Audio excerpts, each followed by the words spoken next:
Hey guys, tonight we're venturing back in time, not to a battlefield or a bustling medieval market, but straight into the cold, echoing heart of a medieval castle. Imagine it's twilight. You step through a creaking wooden gate into a vast courtyard. Somewhere, a torch flickers. The wind snakes through arrow slits. And as you shuffle down a corridor, stone underfoot and shadows dancing on the wall, it hits you. This place is freezing.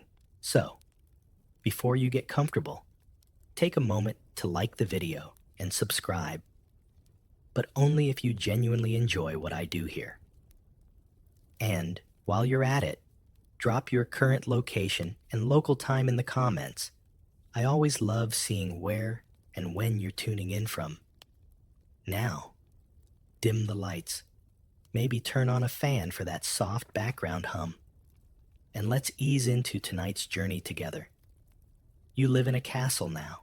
Congratulations. You're technically nobility. But don't celebrate too hard, because you're also about to experience what it's like to spend your life inside what is essentially a massive stone refrigerator. These castles weren't cozy fantasy mansions. They were fortresses, designed for defense, not comfort.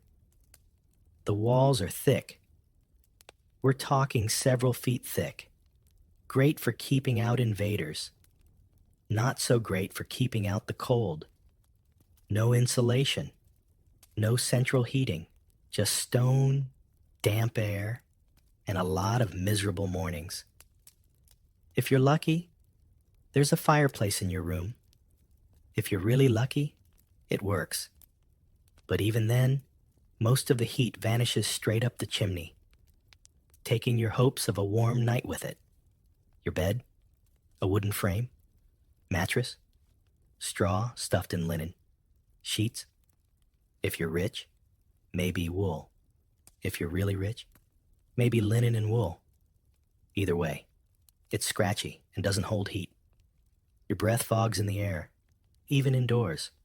You layer up tunic, surcoat, cloak, sometimes more cloaks. You're basically a walk-in laundry pile. And if you get up in the middle of the night, good luck. That stone floor is an icy betrayal underfoot, and there's no such thing as slippers. But hey, at least you're safe from the wind, right? Sort of. Castles are riddled with arrow slits and poorly sealed doors. Drafts swirl like ghosts through the hallways.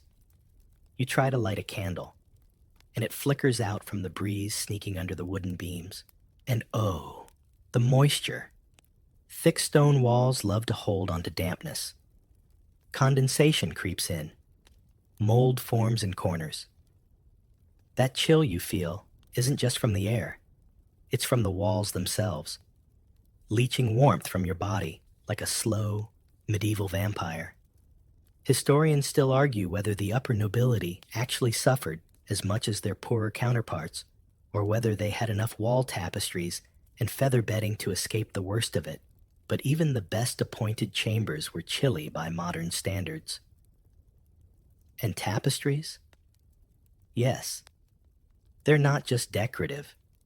They're basically medieval insulation.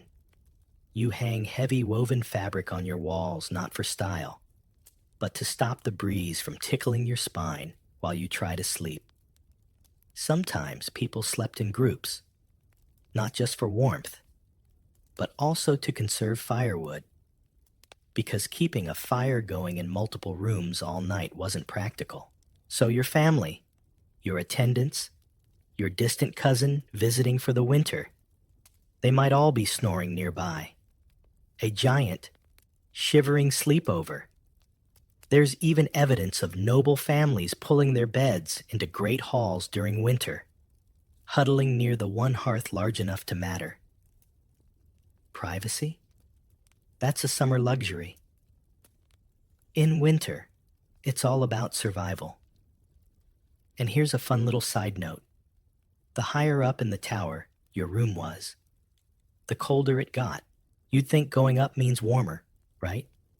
Not here. Hot air might rise, but in a drafty spiral stairwell with zero insulation. Your chamber up top just means more wind exposure and less access to the hearths below. So, yes, you live in a castle. But no, it's not glamorous. You're constantly cold. Your fingers are stiff. Your cloak smells like wet wool. And even your nose is considering quitting. You go to bed, wearing most of your daytime clothes, hoping the dog sleeps at your feet again to keep you warm. You stare at the ceiling, listening to the wind hum through gaps in the shutters, and think, maybe being a peasant wasn't that bad. You wake up needing to pee. It's still dark, and you know exactly what awaits. A chilly, undignified journey across freezing stone floors to one of the most underwhelming features of your noble estate, the garderobe.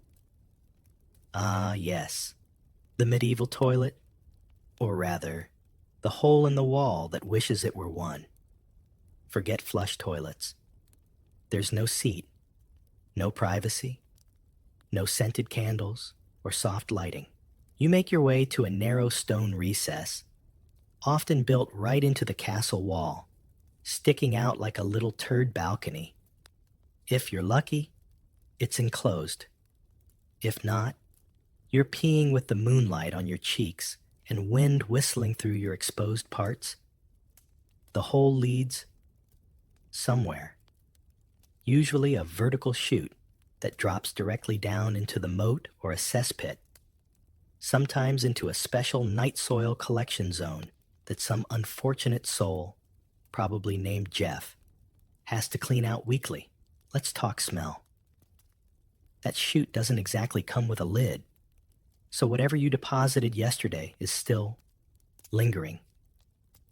Some garderobes had little vents to air out the space, but really, they just invited in the cold and accelerated the draft-to-butt ratio. Also, spiders. Don't think too hard about it.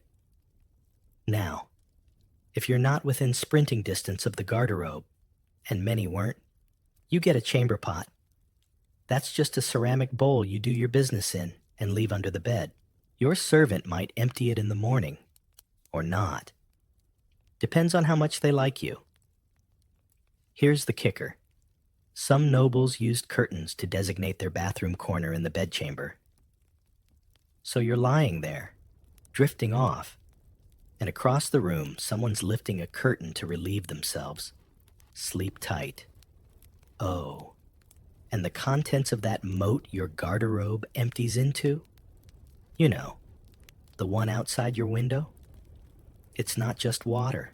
It's a swirling soup of waste, rain, dead rats, and the occasional shoe. So much for the romantic idea of strolling by the moonlit water. Historians still argue whether these sanitation systems were ingenious for their time or just very enthusiastic failures. Some castles even experimented with rudimentary flushing systems using buckets of water, but those were rare and often broke. For castle staff, the garderobe was more than just a bathroom. It was also a chore. Servants had to maintain these areas, clear blockages, and sometimes even dangle from ropes to scrub out cesspits. So, if you're wondering why your footman seems grumpy at breakfast, now you know. And speaking of breakfast, you might want to skip it after a night like that. Back in bed, trying to warm up again, you reflect on the humble, smelly truth. In a place built for grandeur and defense, personal hygiene and basic comfort ranked somewhere below. Keep the drawbridge functional. The sheer logistics of going to the bathroom in a castle are so frustrating. Some people used padded garments called hosen to delay the need. Yes, medieval adult diapers were sort of a thing. Not officially, of course, but let's just say Those layers had a lot of potential. And here's a bizarre little tidbit. Some garderobes were built with chutes positioned directly over high castle walls, an early warning system for invaders trying to scale them. Imagine being a soldier with a ladder and looking up at that surprise. As you drift off again, shivering under too many layers, you can't help but envy the foxes outside. At least they get to do their business in peace. Morning arrives, but not with birdsong or the cheerful clatter of breakfast. It greets you with a gray, flickering chill and the distant groan of someone attempting to stir life into a fireplace. Your stomach growls, time to eat, or time to endure what the castle kitchen has prepared. Now, castle food is a mixed bag, literally, because unless it's a feast day, and those are few and far between, you're probably eating a stew that's been simmering since Tuesday, maybe last Tuesday. The standard menu? Pottage, a lumpy, vaguely porridge-like mixture of whatever could be thrown into a single pot. Oats, onions, cabbage, turnips, and sometimes a mystery meat that might be pigeon, rabbit, or something that used to be those things. It's hot, sure. But comforting? Only if you grew up licking limestone. There's a fire in the Great Hall, but it doesn't make the food taste better. Everything is overcooked. Not in a fancy, slow-roasted kind of way. More like boiled until recognizable ingredients surrender. Texture isn't a concept in medieval cuisine. It's all beige mush, whether you're a noble or a cook's apprentice. And spices? Now we're talking currency. Spices like pepper, cinnamon, and cloves were imported from distant lands and cost a small fortune. So unless you're hosting a visiting duke, your meal will be aggressively bland. Still, food had its moments. If you're important enough, you might get a roasted joint of meat with your name on it, served by a sweating kitchen boy who's been turning the spit since dawn. But even the meat could be dubious. Refrigeration? Please. You'd better hope someone salted it properly. Or today's roast might be yesterday's regret. Some castles stored fish in barrels of brine, or fermented sauces so pungent they could stun a small boar. Fish sauce, especially garum-like brews, was a staple in elite kitchens. Historians still argue whether this was due to flavor preferences or just medieval masochism. As for table manners, they're slightly more evolved than you'd expect. People eat with their hands, but wash them before meals. Spoons are common. Forks are emerging in the upper class, but still viewed as a bit too foreign and suspicious. One chronicler even accused fork users of excessive vanity. And bread. Let's talk about that. If you're lucky, it's fresh and soft, but most of the time, it's coarse, heavy, and filled with leftover grain husks.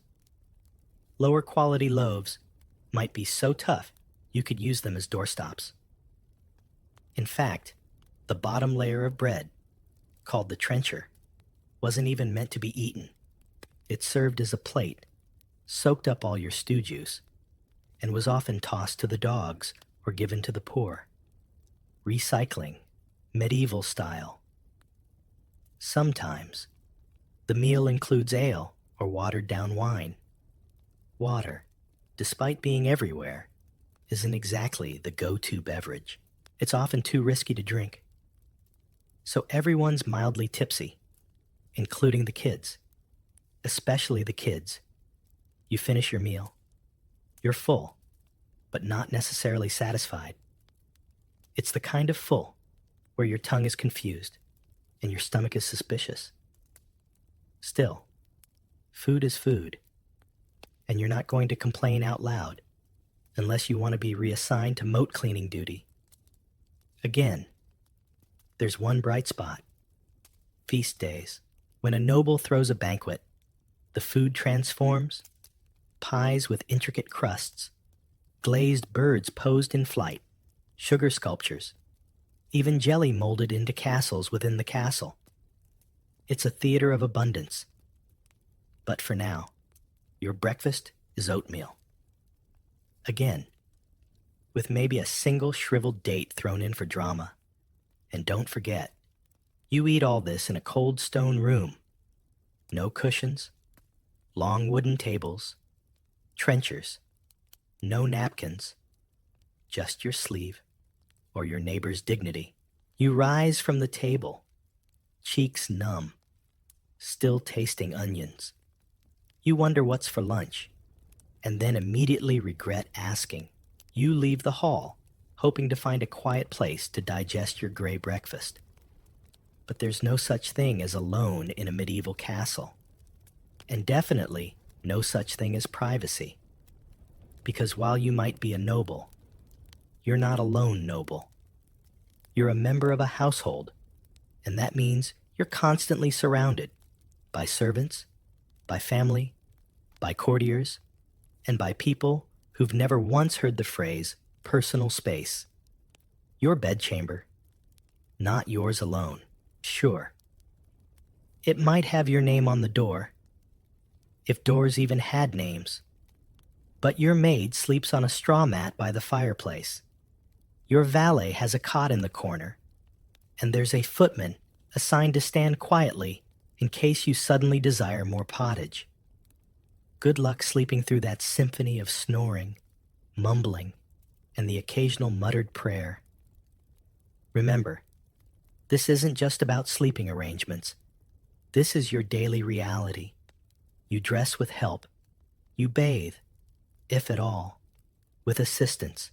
You speak, and someone is probably hovering nearby, pretending not to eavesdrop, but absorbing every detail for castle gossip. And no, there's no such thing as a lock on your door. Privacy was largely a foreign concept. Medieval life was public, communal, and often extremely noisy. You weren't expected to be alone, and frankly, if you were, people assumed something was wrong. Even letters weren't private. Many were dictated aloud or read publicly. Your thoughts, your feelings, even your love poems were potentially group entertainment. Your diary, a luxury of later centuries. Historians still debate whether nobles resented this lack of space or simply accepted it as part of their station. Some suggest privacy was associated more with shame or suspicion than relaxation. After all, what do you have to hide? Still, you'd kill for a little alone time. And it gets worse at night. Sleeping next to other people isn't just awkward. It's risky. Lice, fleas, illnesses pass like gossip. If your neighbor starts coughing, you start planning your will. The Black Death didn't care how noble your lineage was. Beds were often shared, even among people who weren't romantically involved. It wasn't scandalous. It was practical. Large, curtained beds were a status symbol. Yes, but they were also insulation. 2 bodies trap more heat than one. That's science. That's survival. That's snuggle or suffer. And it's not just servants packed into chambers like medieval sardines. Visiting nobles, extended family members, and even random diplomats could be assigned temporary lodging right in your room. For months. Guest was a very generous, very dangerous word. Want to bathe in private? Not a chance. If you're lucky enough to have access to a tub, it's a big wooden barrel wheeled into your room and filled with buckets of heated water. Then someone helps you wash. Then someone else helps you dry. Then they all leave and talk about the mole you didn't know you had. Fun tidbit. Some people avoided bathing entirely because it was considered risky. They thought warm water opened your pores to disease. Better to stay dirty and sealed. Smelled like despair. But hey, at least no one caught the sniffles. At this point, you've probably stopped changing your clothes daily. That's normal. Most people had a handful of outfits, and outer layers were worn repeatedly without washing. Linen underclothes got the brunt of the sweat. If you're a servant, you might go weeks without a full change. So, you retreat to your personal chamber, where a page boy is lighting your candle, your maid is mending your socks, and someone just knocked to ask if they can store salted fish in your window alcove. No one knocks softly, no one leaves quickly, and no one seems to realize that maybe, just maybe, you'd like to be alone for 5 minutes to listen to the wind and contemplate whether life as a goose might have been less stressful. You curl up on your half-stuffed mattress, surrounded by company you didn't invite, and practice the one privacy you're allowed, pretending to sleep. You finally doze off, only to wake up with the sharp, undeniable awareness that something smells wrong.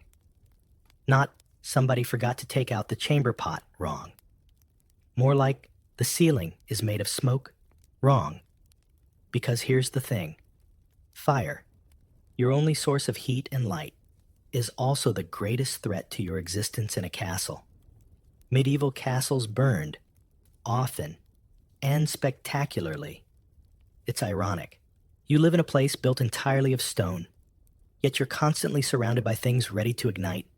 Rafters, floors, stairs, furniture, all timber, tapestries, flammable, featherbeds, flammable, curtains. You guessed it. One stray ember, one knocked over torch, one sleepy servant fumbling with flint, and the entire upper floor could be a bonfire. And let's not forget, candles are everywhere. They're made of tallow, animal fat, which burns with a smell that lingers somewhere between scorched bacon and disappointment. They drip, they sputter, they fall over when you sneeze too hard. You move through the castle as carefully as you can, hoping no one's testing fate with a torch in one hand and a fur throw in the other. But fire safety isn't exactly a thing yet. No smoke detectors, no fire drills, just a lot of prayer and open flames. At night, some fires are banked, meaning covered with ash to smolder until morning. This keeps rooms from going completely cold, but also introduces the risk of carbon monoxide poisoning. Sweet dreams. Historians still argue whether medieval castle fires were more frequent in kitchens or in sleeping chambers.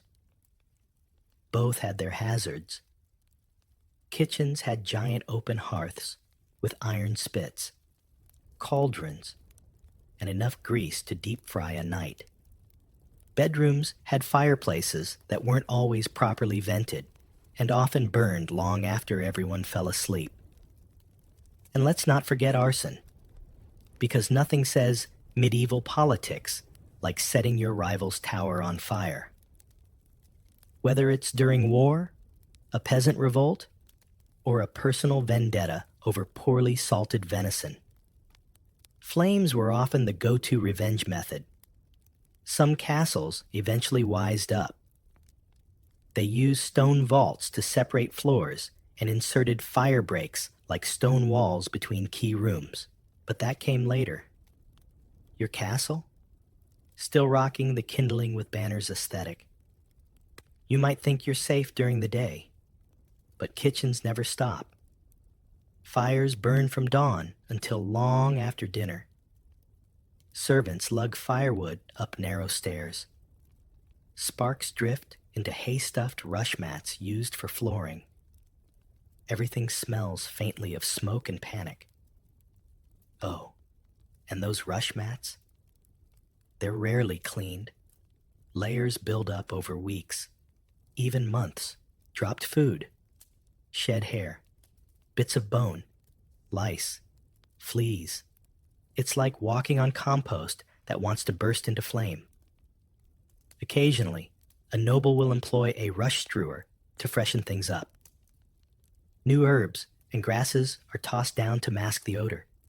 But unless they're tossing down buckets of water too, it's still a fire hazard.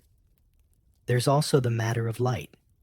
If you think fire's scary during the day, try managing it in pitch black hallways. You carry a candle, maybe a lantern. Your hand shakes. Wax drips. Shadows leap. You swear the stone itself is creaking.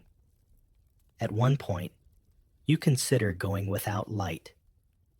Maybe you'll just feel your way through the dark like a blind mole and hope for the best. But then you trip on a servant who's asleep under a staircase. And now you're both bruised, confused, and debating whether the bump on your shin is cursed. Eventually, you accept the eternal medieval truth. You need fire, and fire might kill you. So you sit by the hearth, warming your hands while eyeing the sparks, wondering if tonight's the night the chimney decides to belch flames. Because even surrounded by stone, even protected by battlements and armed guards, your greatest threat might just be the candle on your bedside table. You'd think being a noble in a castle means excitement, drama, and perhaps the occasional dragon slaying. But most days, you're bored, deeply, soul-curdlingly bored. You've already walked the battlements 6 times this morning. The view hasn't changed. It's still gray hills, a muddy moat, and the suspiciously lumpy fields where the sheep used to be before someone's hound got overly enthusiastic. Entertainment is limited. There's no TV, no phone, no Wi-Fi to scroll mindlessly. Your best option is embroidery, which is less about creativity and more about stabbing a piece of cloth until something vaguely floral appears. If you're a man, perhaps you whittle, or pace, or glare at a chessboard so long the pieces start judging you. You might read, if you can read. Literacy's a bit of a toss-up in this era. Even among nobles, it's not guaranteed. And books? Rare. Handwritten. Heavily illustrated. Expensive. And often written in Latin. So unless you've got a monastic education or a strong guessing game, it's mostly decorative. So you talk. A lot. Gossip is currency. And everyone's a broker. Who fell off a horse? Who flirted with a stable boy? Who mysteriously slipped down the kitchen stairs after insulting the cook? You learn not just what happened, but who witnessed it, how drunk they were, and what color hose they were wearing at the time. If you're lucky, there's a minstrel visiting. They'll sing ballads about heroic deeds, tragic love, or geese with suspiciously human eyes. You sit, nodding to the rhythm, wondering if this is the 5th or 6th version you've heard of the same nightly duel with slightly rearranged names. Sometimes you go hawking. Sounds glamorous, right? But it's mostly standing around in the cold, wearing a thick glove, while a bird decides whether it even likes you today. If you're lucky, it brings back a mouse. If not, you lose a falcon and your dignity. Games exist. Board games like Nine Men's Morris or Fox and Geese. They're slow, strategic, and make chess look like speed dating. There are dice, sure, but gambling is frowned upon, especially if you keep losing to your aunt. Dancing is an option. too, at feasts or gatherings, but without modern hygiene or deodorant. It's more about navigating smells than rhythms. You sidestep both your partner and the lingering scent of last week's venison. Historians still argue whether the monotony of castle life caused long-term psychological effects, especially among women who had even fewer freedoms. Some found outlets in music or poetry. Others turned to religion, fasting, or rigorous prayer schedules. A few just leaned into melancholy and became the family's designated brooder. One notable escape was falconry manuals. Yes, manuals. For birds. They detailed care routines, temperament advice, and training tips in excruciating detail. Imagine spending your week reading about bird diets while your cousin jousts for fun. You may also be assigned tasks.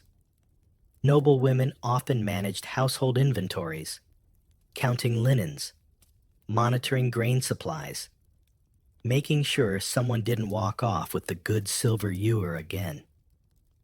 Noble men might oversee estate matters, tenant disputes, repairs, taxes. It's like being a medieval landlord with extra velvet. Occasionally, a noble gets really into alchemy. That's a fancy way of saying they mix strange things in bottles hoping to find gold, or, at the very least, an explosive distraction. Their chambers often smell like sulfur and regret. So you pace, you count bricks, you talk to the cat, who, let's face it, has more personal space than you do. You sit by the window and wonder if today's the day someone writes a song about you. Instead of yet another epic about Sir Geoffrey the Goodenough, you dream of travel, of leaving the castle walls behind, of seeing a real city, or just a market with more than turnips and onions. You sigh, and then you return to your embroidery. All right? So you're bored stiff, but at least you're safe, right? Well, no, not even close. Because while the walls of your castle may be thick and your gates may be iron, there's a constant, nagging truth humming under daily life. War is never far away. If you're not actively in one, you're preparing for the next. And that means everything about your home. The turrets, the battlements, the arrow slits, the murder holes. Yes, they're real. Is there not to protect your peace, but to organize your panic? Let's say the neighboring lord's nephew insulted your cousin at last year's hunt, or someone failed to pay a dowry, or the king's mood shifted with the wind. Any of these could spark a siege. And suddenly, your home is a fortress under lockdown. You know those charming tapestries you were counting yesterday? Now they're firewood. Your feasts, replaced with dwindling stores of salted meat and bean mash. Your courtyard, crowded with animals, extra guards, and peasants from the nearby village begging for shelter. Sieges were long, grueling, and psychologically exhausting. You'd hear distant drums, the clang of metal, the thud of siege engines hammering your walls. And worse, silence, the kind where you know someone's planning something just beyond the tree line. You climb to the battlements to feel useful. You're handed a crossbow. It weighs more than your little cousin and smells like rust. You're not expected to shoot it, but you're expected to be seen holding it. Because morale is half the battle, and your terrified face is somehow a form of leadership. Down below, the defenders prepare boiling water, not oil. That's a Hollywood myth, and expensive. Hot water or heated sand gets dumped from the murder holes. Imagine storming a castle and getting a face full of medieval spa treatment. Meanwhile, inside, Water is rationed, so is ale, so is firewood. You try to eat less so everyone else gets a fair share. You try not to look at the horses. You really try not to look at the rats. They're both potential meals now. You sleep in armor. Not because it's comfortable, it's not, but because you might have to run or fight at a moment's notice. If you thought sleeping in wool was bad, try sleeping in steel. Historians still argue whether nobles genuinely took part in defending the walls or just performed symbolic roles while trained men-at-arms did the work. But one thing's clear. Everyone felt the pressure. There's also disease to consider. Sieges trap people together in cold, damp quarters with dwindling food and no sanitation. Dysentery, typhus, and plain old infections spread like rumors. A lot of people died without a single arrow being fired. Sometimes sieges ended with surrender, sometimes with bribery, sometimes, after months of waiting, the attackers just got bored or hungry and left. And occasionally, they breached the walls. That's when the real nightmare begins. Because once the enemy's inside, it's chaos, screaming, smoke, fires in the stables, shouting in languages you don't understand. You grab what you can, run for the cellars or chapel, and hope your family's name is still worth something. Or you hide behind the arras and pray they don't check twice. But let's rewind. Right now, no one's attacking. Yet. But the mere possibility has transformed your daily life into a stage of defensive rituals, inspections, drills, making sure the drawbridge chains aren't rusted and the portcullis still works. Every creak, every shout, every thunderstorm sounds like it could be the start of a siege. And that tension, it never really leaves, even during a feast, even in your prayers, even while counting bricks during another dull morning. You live in a castle.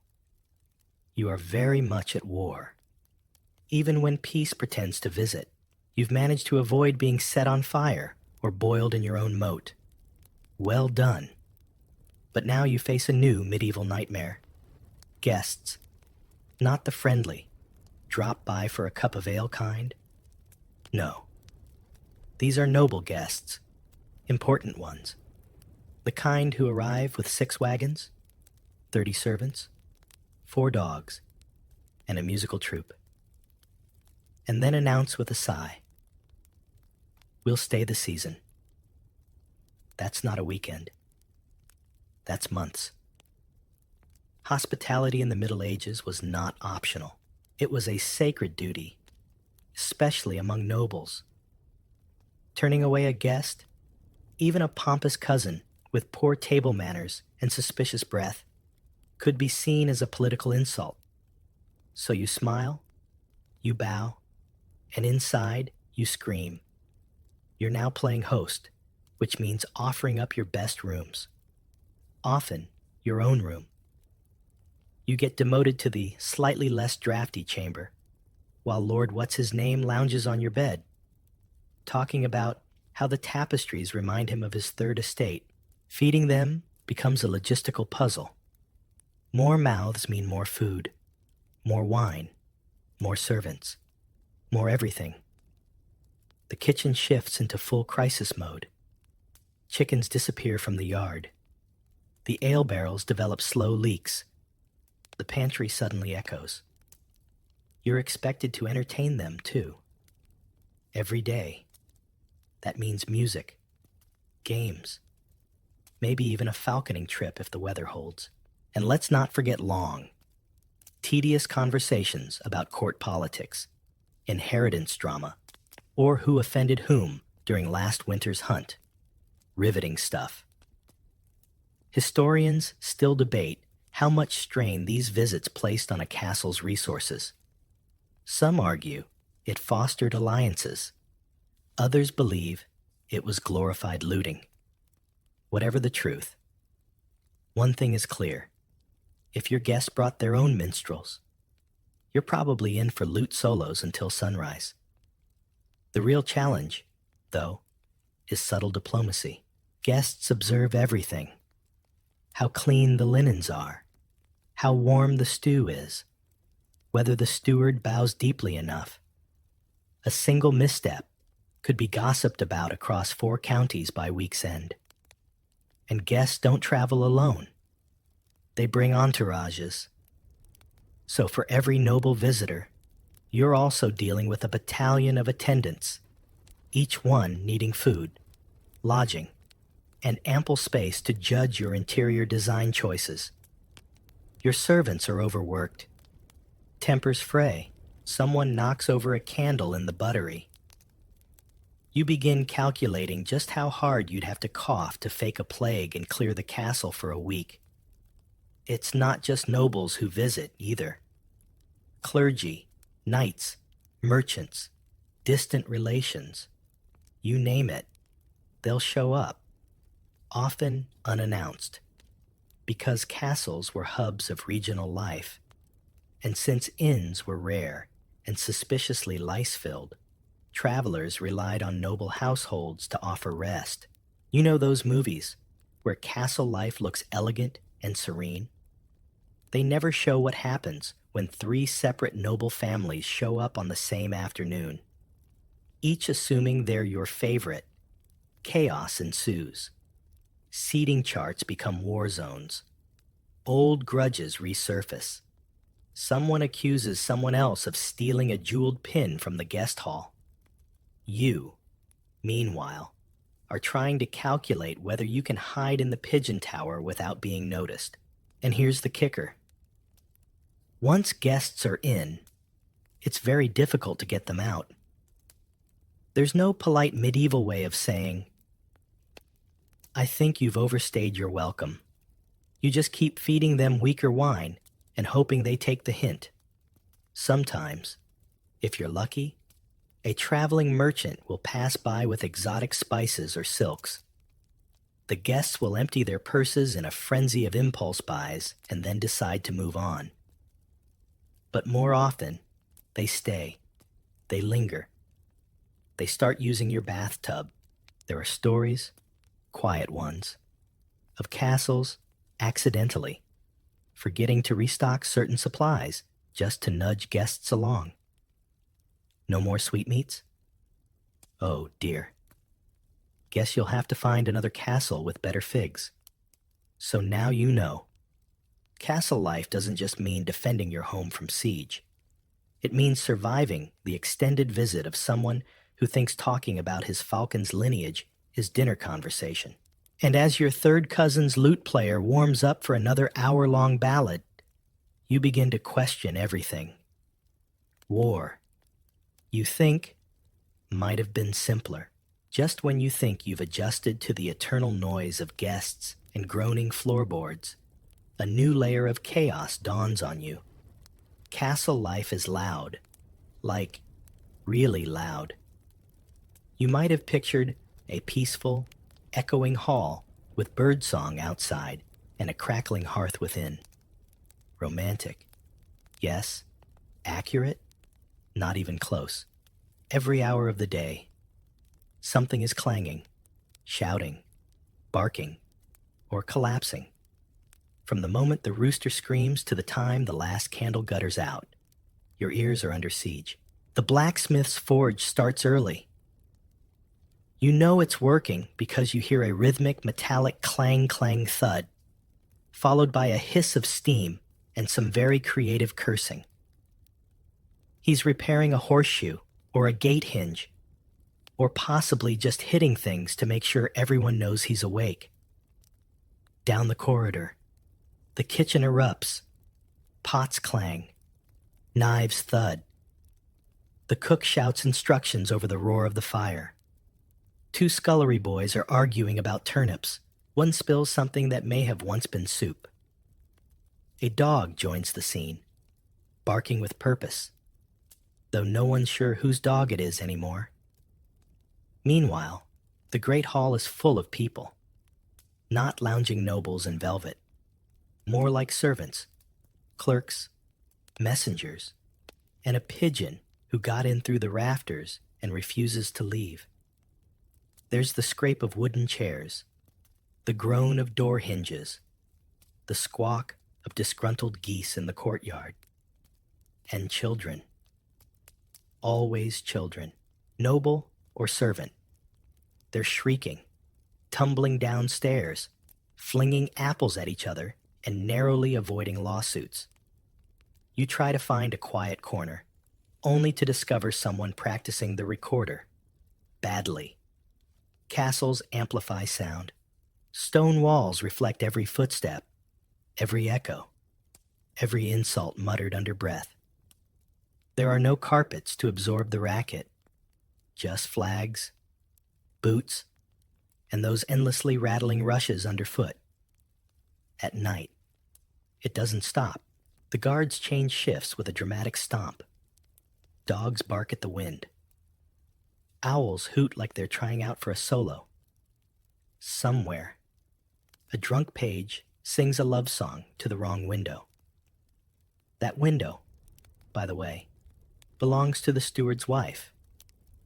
Historians still debate how much of this noise people noticed, or whether it was simply the background hum of medieval life.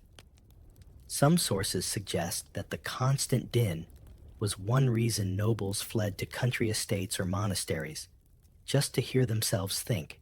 Then there's the bells, big ones, little ones, bells for prayers, for meals, for curfews, for mass, for incoming visitors, for fires, for meetings, for declarations. You start to flinch every time one tolls, because it always means more work. And if you happen to be near the armory when knights are preparing to leave, say goodbye to your hearing. The clank of chainmail, the grunt of horses, the creak of saddles. It's like living next to a medieval construction site. Even nature contributes.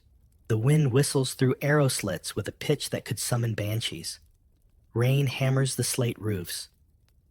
Thunder echoes so sharply, you half expect God himself to lean in and ask if you're awake yet. Sometimes, you try stuffing bits of cloth in your ears. It works. For a minute. Until the rooster starts again, or someone drops a goblet, or your neighbor begins rehearsing his court case aloud.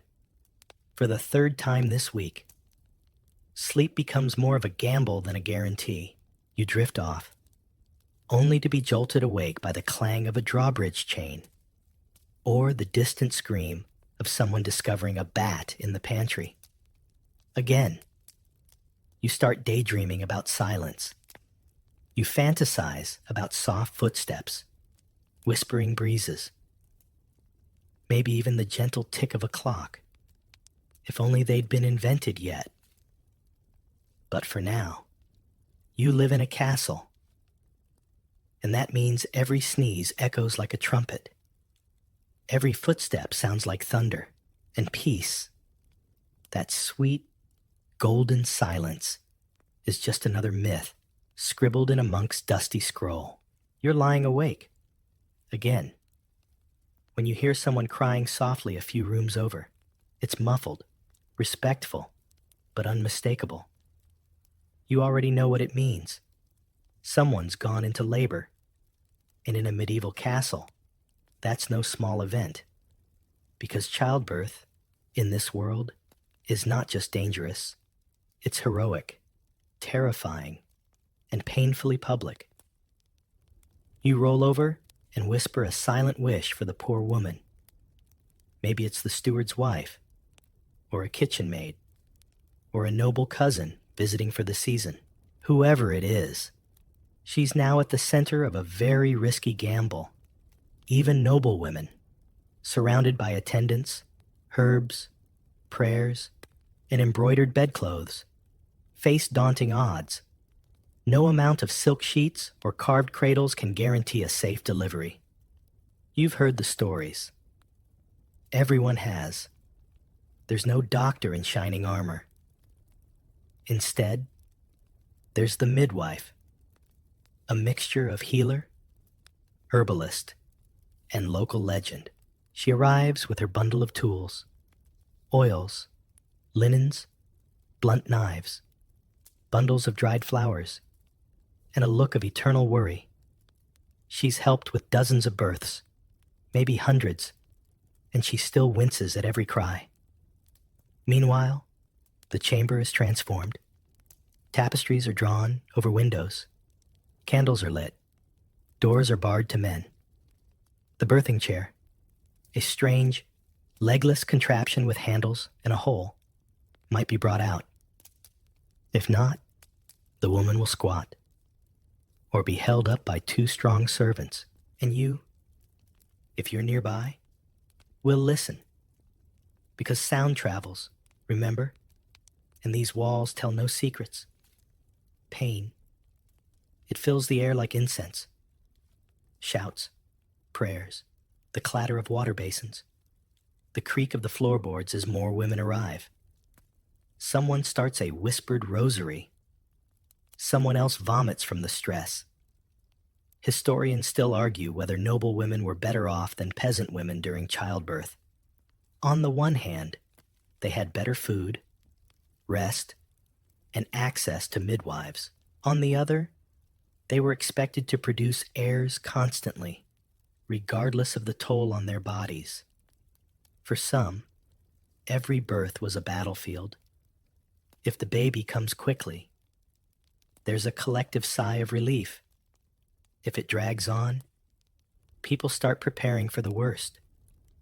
Church bells might be rung, a priest summoned, holy relics placed at the head of the bed. Everyone knows what's at stake. Sometimes, both mother and child survive. Sometimes, neither does, and sometimes, one lives while the other does not. And the silence afterward is more deafening than the screams. You might hear that the baby is a boy. Cheers. Toasts. The cook pulls out a preserved quince to celebrate. Or it's a girl, and the mood, though still warm, quiets a bit. Inheritance laws are harsh. Daughters are precious, but sons are currency. Later, the baby is baptized quickly, often within hours, because life is fragile here, and souls must be protected. If the child is noble, there might be a naming ceremony. If the mother is noble, she gets lying in time, a few weeks to rest and recover, assuming there are no infections, fevers, or postpartum mysteries that medieval medicine can't explain, which is most of them. There are customs, too. Amulets tied to the cradle, charms against the evil eye, whispers of changelings and spirits. Even the most rational lord secretly clutches a talisman, just in case. And if you're a woman, you know your turn may come. If it hasn't already, it hangs over you like a shadow, an expectation wrapped in lace and fear. You smile through it. You plan names. You fold baby clothes with a hopeful hand. But you always know what's at stake. Men pretend not to listen, but they do. Every lord has buried at least one wife, one daughter, one servant lost to childbirth. They drink. They pray. They avoid the birthing chamber like it's cursed. But they always pause near the door. So tonight, you lie still, counting contractions by sound. You picture the woman's hands clenched, the sweat on her brow, the flutter of life just beginning, or maybe ending. And you realize, with a quiet, tired ache, even in the richest castle, life comes into this world the hard way. As dawn creeps through the frost-covered windows, you drag yourself out of bed, only to confront another cruel truth of castle life. Your outfit might be worth more than your horse, but it's about as comfortable as sleeping in chainmail. Clothing in a medieval castle isn't just about warmth or modesty. It's a declaration of status, of wealth, of who's important and who's very much not. And it usually comes with a side of discomfort and about 4 too many layers. You start with a linen shift or chemise. It's the only thing that actually touches your skin. The good news? Linen breathes. The bad news? It still hasn't dried from yesterday's snowmelt, and the collar smells faintly of mutton. Next, the wool. Always the wool. Undergarments, stockings, tunics, gowns, layered like a medieval lasagna. Soft wool if you're lucky. Scratchy coarse stuff if you're not. And it's heavy. So heavy. Like someone draped a damp rug over your dreams. Then come the fastenings. You don't just slip into a medieval outfit. You lace, you tie, you belt, you pin. A servant tightens your bodice so snug your ribs consider early retirement. Your hose are held up with garters that haven't seen elasticity since Rome. Buttons, if you have them, they're ornamental. Real clothes rely on cords that somehow always tangle behind your back. And shoes. Let's not pretend medieval shoes are built for support. They're made of stiff leather, thin soles, no tread. They're decorative foot coffins, good for approximately 3 puddles and 1 unfortunate cobblestone before you start limping. Also, no left or right foot. Just 2 identical shapes. It's fashion roulette. Every morning. And don't think you get to choose what to wear. Fashion in the castle is dictated by a mix of social expectations and seasonal temperature swings. Wearing something too simple makes people whisper. Wearing something too fancy makes them really whisper. Historians still argue whether these layers were genuinely practical or just deeply entrenched in status signaling. Probably both. If you're noble, you have fabrics imported from Italy. If you're not, it's wool. Wool. And a scarf stolen from your cousin. Now, imagine trying to use the garderobe in all this. You fumble with your many layers, crouching over a frigid hole. Your sleeves threatening to dip into danger. It's a daily dance of coordination and prayer. Accessories offer no relief. Hats are stiff, often tall, sometimes ridiculous. Belts are decorative and slightly useful if you need something to hang your dagger from. Cloaks are warm, yes, but they also drag through puddles and small dogs if you're not careful. And for women, the struggle intensifies. Corset-like bodices, wimples, veils, lacing that requires 2 maids and a ladder, long sleeves that sweep through everything. You can't even write a letter without risking inkwell immersion. Men don't have it much easier. Their doublets are padded like someone's preparing for battle with a goose. Hose are tight enough to reveal what they had for breakfast. And some even wear those pointy shoes called poulaines. So long and curled, they have to be tied to the knees to prevent tripping. But here's the kicker. You can't just take it off. Your identity is in your outfit. Rank, wealth, family, all encoded in color, fabric, and how many fur-lined edges you're flaunting. Blue dyes are expensive. Purple, practically regal. So even if you're sweating like a roast hog, you suffer in silence. And don't forget laundry. You don't wash outer garments often. Water is precious. Soap is rare. Cleaning is done sparingly, with sand, urine, or lye soap that removes both stains and your hopes. So you scratch, you swelter, and you adjust the lace around your throat for the 7th time before lunch. Because while your life may be cold, dirty, and filled with screaming poultry, you still have to look fabulous while enduring it. It's been a few peaceful days. No guests, no sieges, no mysterious howling from the chapel tower. Just you, your wool tunic, and a faint sense of calm. Naturally, it doesn't last.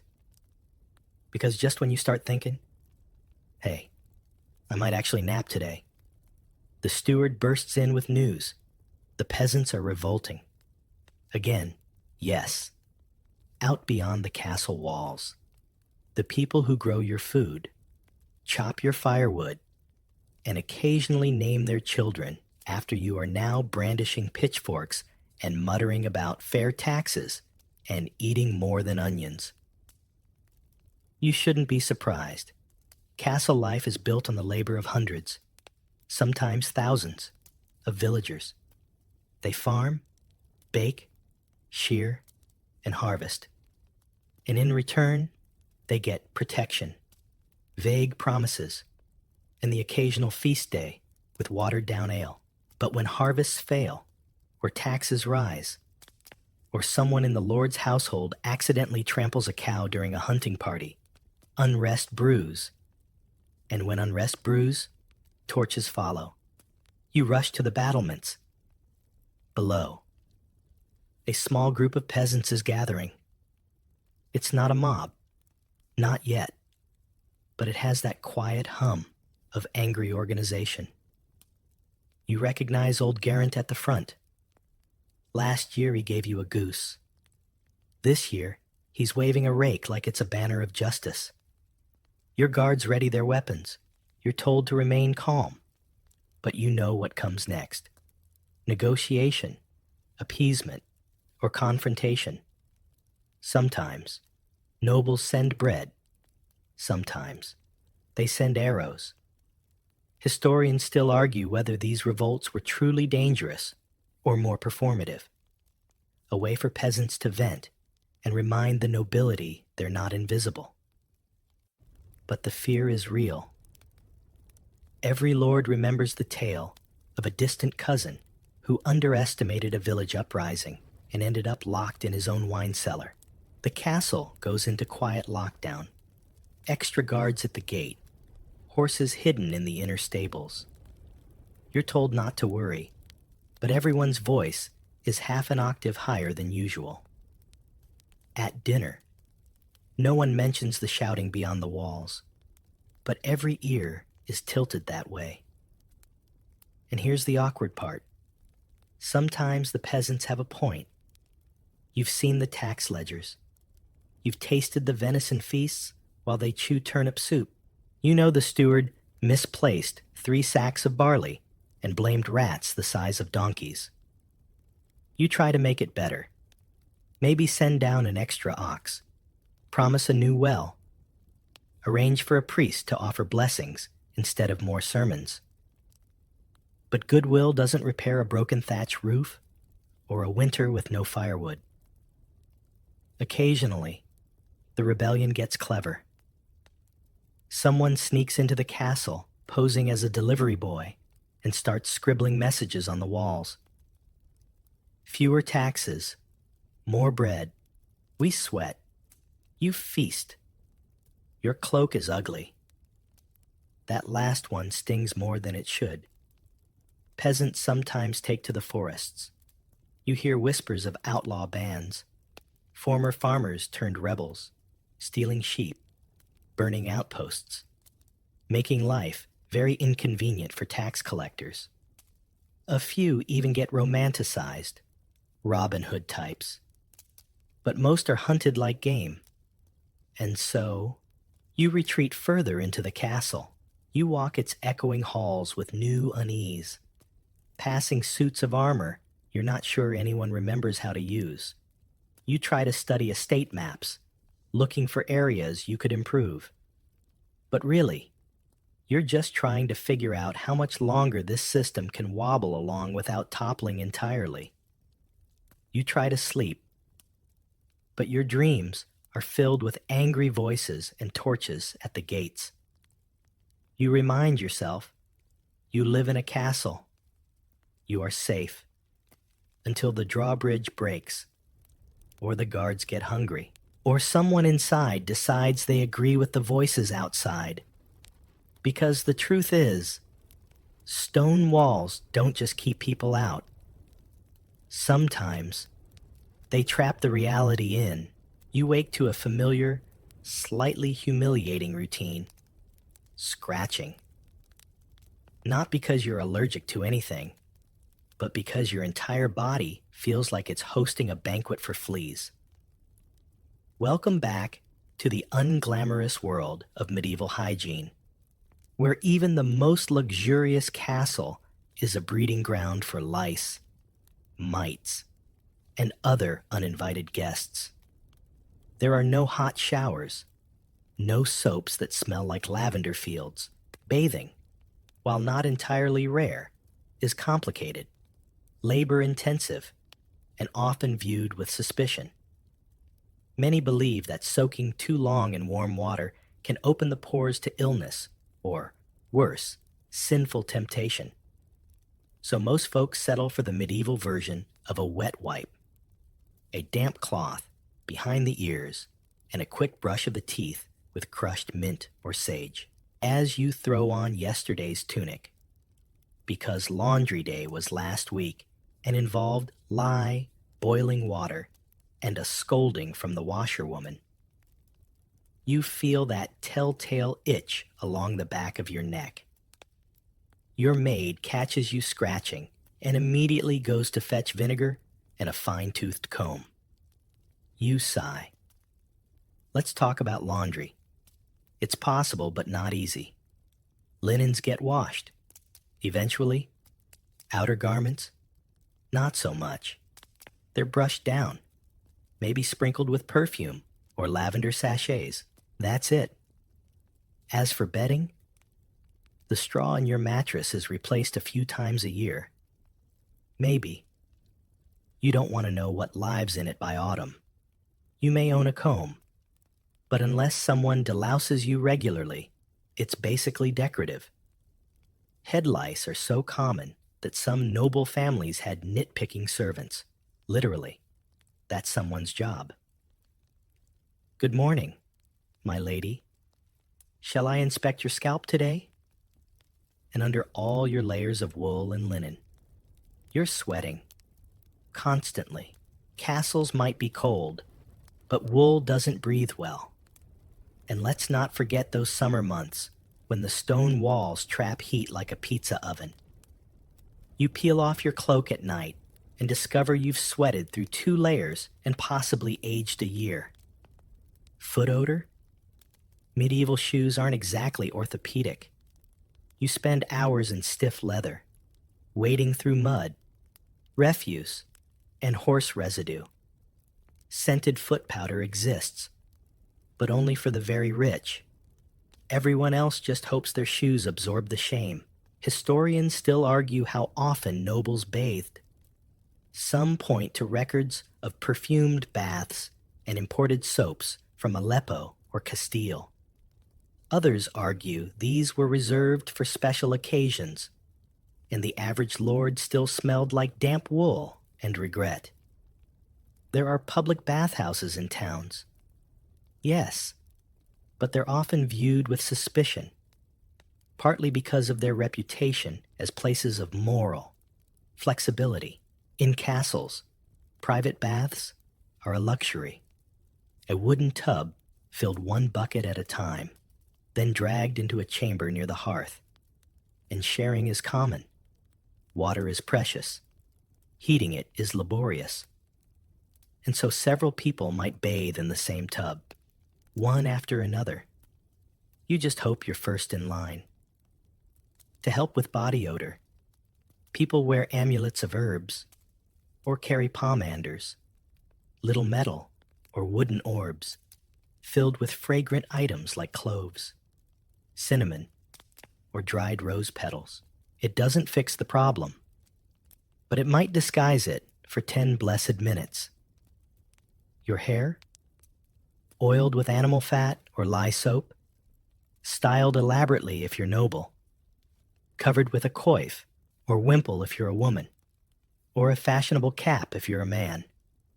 Either way, it's more decoration than cleanliness. And let's not forget the bugs. Not just fleas and lice, bed bugs too. Crawling in the rushes, living in the wooden bed frames, hiding in seams. You scratch, you sigh. You swap your cloak for one that might have fewer residents, and when illness hits, and it will, it spreads fast. Dirty hands, shared goblets, poor sanitation. No one knows about germs, only bad humors and curses.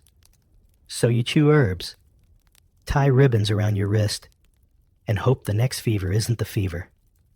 You close your eyes, scratch again, and wonder if it's possible to get a rash from thinking too hard.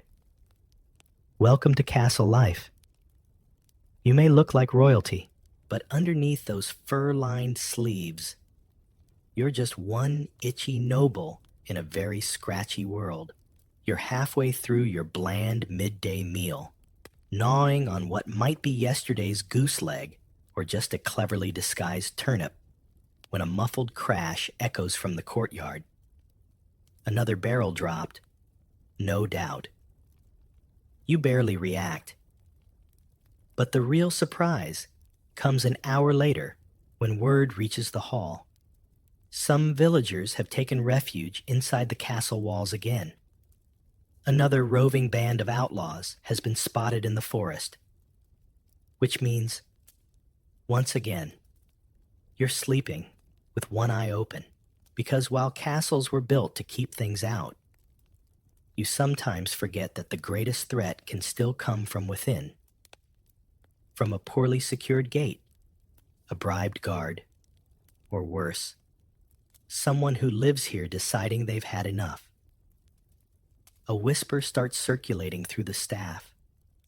Something about missing silver goblets. A note found near the buttery.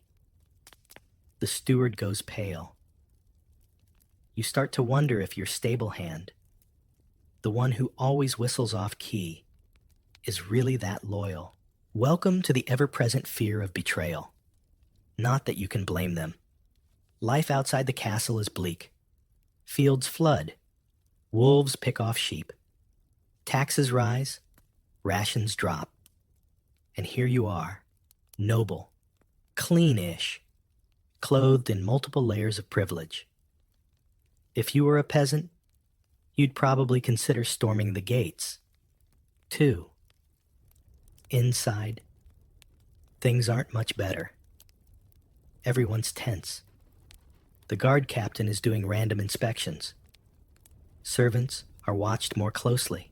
Suddenly, your favorite kitchen maid isn't allowed to serve you directly, just in case she's slipping something into the stew. You hate it.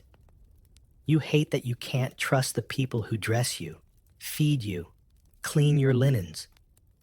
But this is the reality of castle life. The walls protect you from armies, but not always from the people who help you put on your hose. Historians still debate how frequent such betrayals were. Some say disloyalty was rare, an act of desperation. Others argue that castle revolts, poisonings, and stealthy uprisings were far more common than we care to admit. You know the stories. The noble poisoned by his cupbearer, the lady's maid who opened the gate for her outlaw lover, the squire who, accidentally, left a door unbarred during a siege. None of it feels far-fetched anymore. Suddenly, everyone's behavior takes on new meaning. The steward's sideways glance, the falconer's long absences, even your cousin, who's been unusually helpful lately. Paranoia creeps in like a draft through the garderobe chute. To restore control, you hold a meeting, reassert rules, praise loyalty, distribute extra bread rations, just enough to suggest generosity, not weakness. The cook rolls her eyes. but the footman nods solemnly. Even still, you sleep with a dagger near your bed, not because you expect a fight, but because you might expect one. You've started eyeing the trapdoor in the pantry that leads to the cellar tunnel. Not many people know about it. You hope. It's not all drama and cloak and dagger, of course. Sometimes, the threat turns out to be nothing, just gossip, a rat knocking over a bucket, or a bored guard with a flair for storytelling. But that doesn't stop your imagination from writing its own script every time the wind slams a shutter. You wonder, is this what power feels like? Not freedom, but constant suspicion. Not luxury, but a layered awareness of everything that could go wrong if the people around you simply change their minds. You miss the days when your biggest concern was itchy hose or sour ale. Now, even your dreams feel political. Because in a castle, you don't just rule with banners and bloodlines. You rule with vigilance, with whispers, with the quiet, exhausting art of keeping everyone happy enough not to open the wrong door at the wrong time. By now, you've adapted, more or less. You've learned how to sleep through barking dogs, how to eat around the gristle, how to subtly scratch flea bites without looking unseemly. You've trained yourself to walk softly on creaking floors and to interpret the complex politics of who sits where at dinner. You know which tapestries block the worst drafts. You even know the difference between Fox in the Henhouse, panic, and someone spilled stew again, panic. But no matter how many castle routines you master, one truth lingers. No one, not even the wealthiest noble, sleeps well in a medieval castle. Let's take tonight. For example, your chamber is dark, save for a sputtering candle and the red glow from a half-hearted hearth. The wind howls past the arrow slits like some lonely spirit testing for loose shutters. The mattress is lumpy. The wool blanket weighs as much as a hay bale, and your breath still fogs the air. A mouse is chewing something in the corner, possibly your shoe. You're too tired to care. You close your eyes. The pillow shifts. It's stuffed with straw, and every turn sounds like a barn rustling. You try to sleep anyway, because dawn comes early and no one excuses you from your duties just because you were up all night listening to the bats argue in the rafters.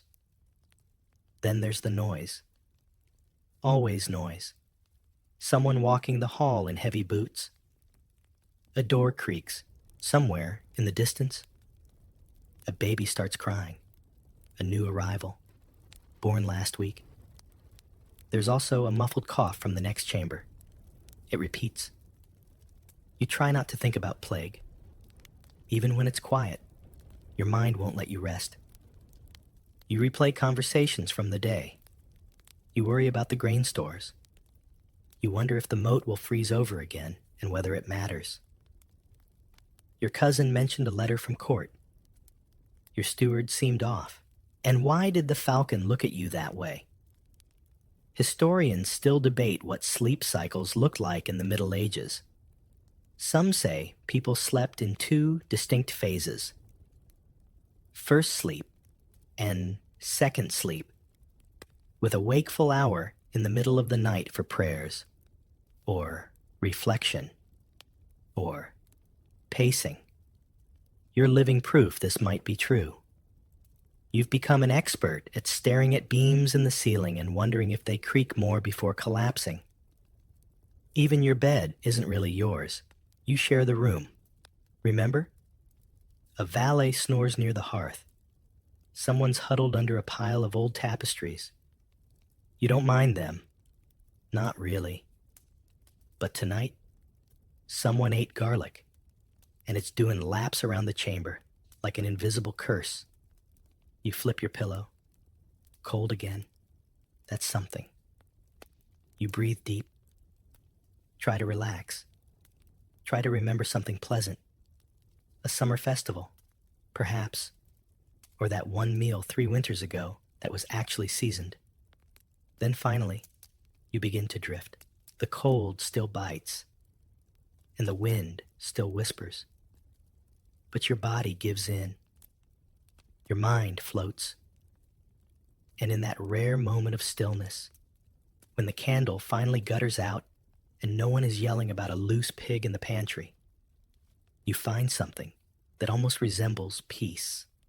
Not luxury, not silence, but the weary calm of someone who has survived another day in the drafty, chaotic, strangely majestic prison that is a medieval castle. You fall asleep knowing that tomorrow, the same chaos will greet you again.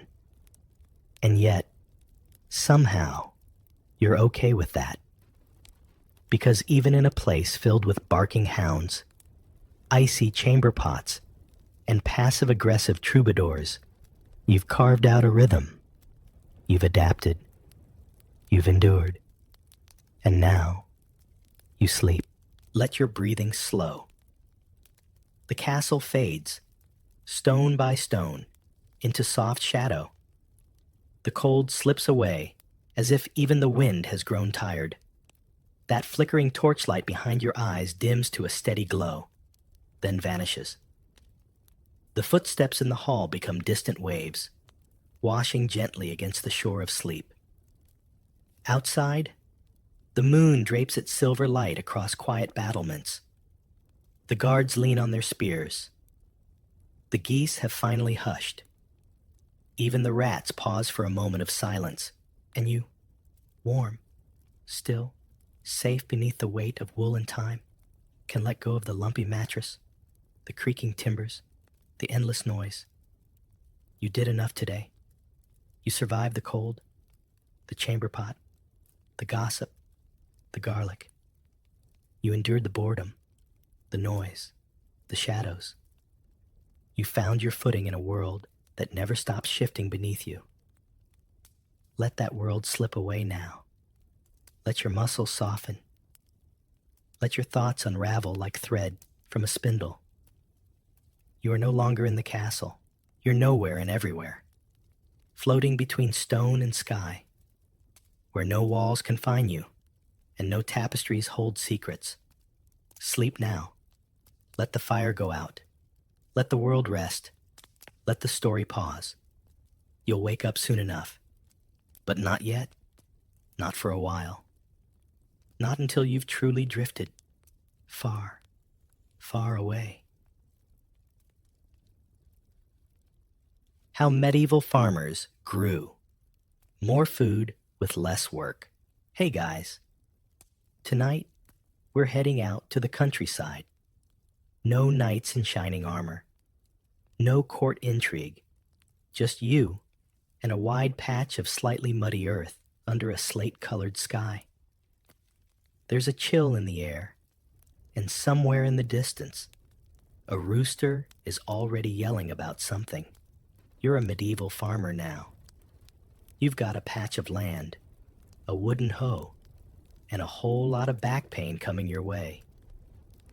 The thing is, most people wouldn't last a week out here. Forget sword fights and dragons. Just surviving a farming season without freezing, starving, or being chased by your neighbor's goat takes serious skill. You work with the weather, not against it. And that means mud-soaked boots, calloused hands, and a calendar that smells faintly of manure. You begin, quite literally, from scratch. Imagine a rough field, part overgrown meadow, part lumpy nightmare. Your job? Turn this tangled plot into something that can grow enough grain to keep you and your family alive through winter. There's no tractor, no GPS-guided seeder, just you, your neighbors, and a few half-rusted tools passed down from an uncle who swore they worked better when you talked to them. The first challenge, clearing. Trees come down, Roots are hacked at, and stones, so many stones, are pried out of the ground, one back-breaking lump at a time. Every field begins life as a battlefield. Some farmers even name the bigger rocks, just to curse them properly. Then comes plowing. If you're lucky, you have access to a plowshare, often made of wood and iron, pulled by a team of oxen. No oxen? Congratulations. You are the ox. You push. You dig. You mutter dark things under your breath, while the village priest walks by, pretending not to hear you. Your goal is to break the soil open, turn it, and expose the rich underlayer. The more you do this, the easier it becomes over time. Kind of like making friends with a stubborn cat. Slowly, the field starts to change. It has rows now, furrows, shape. Farming wasn't just toil. It was also deeply communal. In many villages, you're not working alone.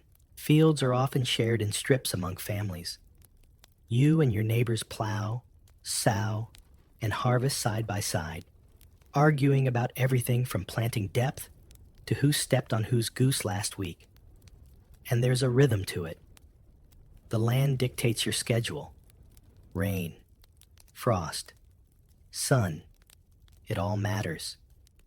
You learn to read the signs, how soft the mud feels under your heel, what the wind smells like, whether the crows are unusually quiet.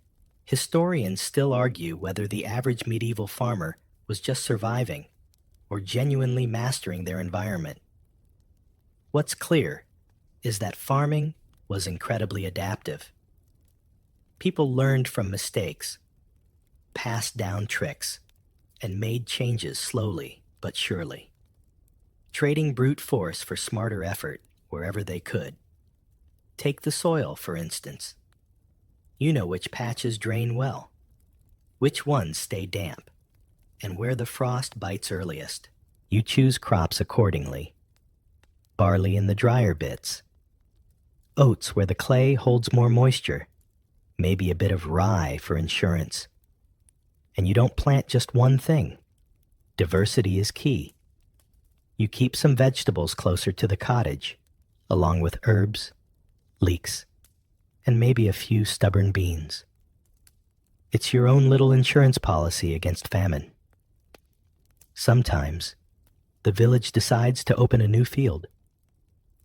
A sarting, they call it, cutting forest, claiming wild land, and putting it to work. You join in, axe in hand, knowing full well that for the next few years, this new field will be moody, unpredictable, and possibly haunted. But it's yours now. One muddy step at a time. You look over your work as the sun lowers behind a hill, casting gold across furrows that weren't there yesterday.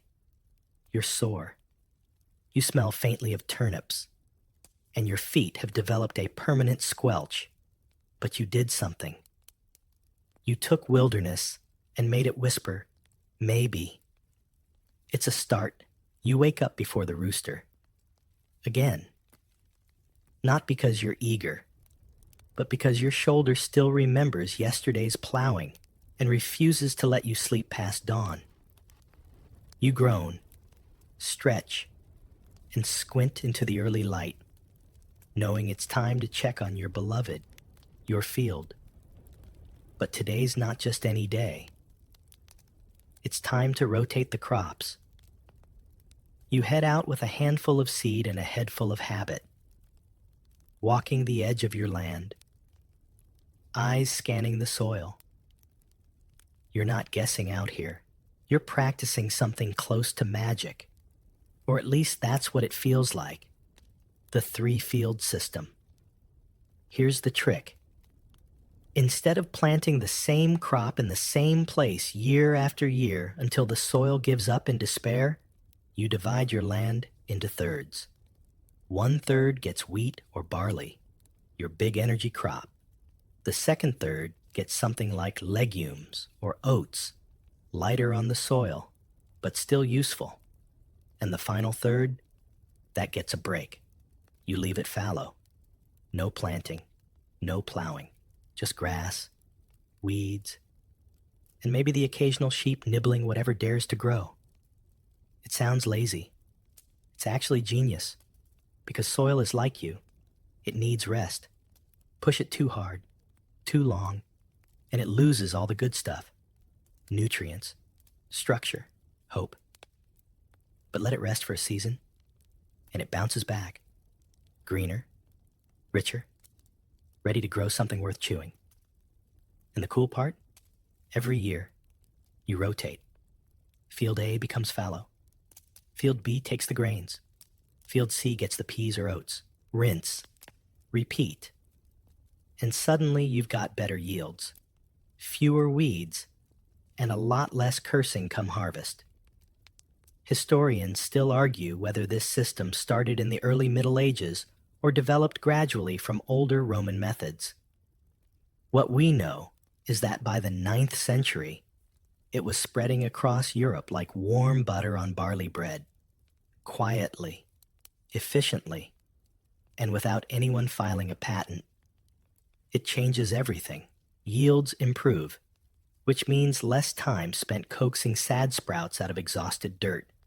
It also means more food, more storage, and less dependency on whether this year's wheat decides to rot or riot. There's another perk: better diet.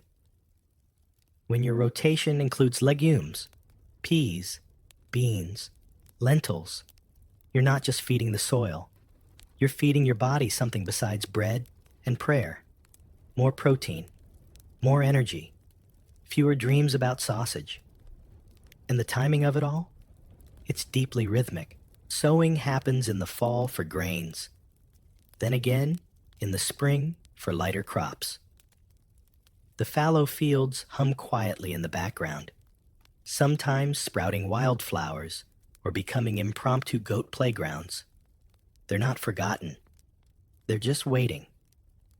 You walk your plots, running a hand through the emerging shoots, noting where the soil's clumpy or where birds have clearly hosted a buffet. You make mental notes. That corner might need extra manure. This edge floods too easily. Farming is watching, listening, adjusting. And community helps. Your neighbors are rotating too.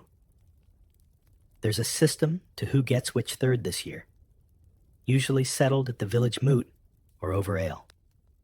Sometimes it leads to arguments. Merrick swears his third was rockier than yours last year, and he wants compensation in cheese. But mostly, it works, because the land is shared, not owned, the way we think of it today.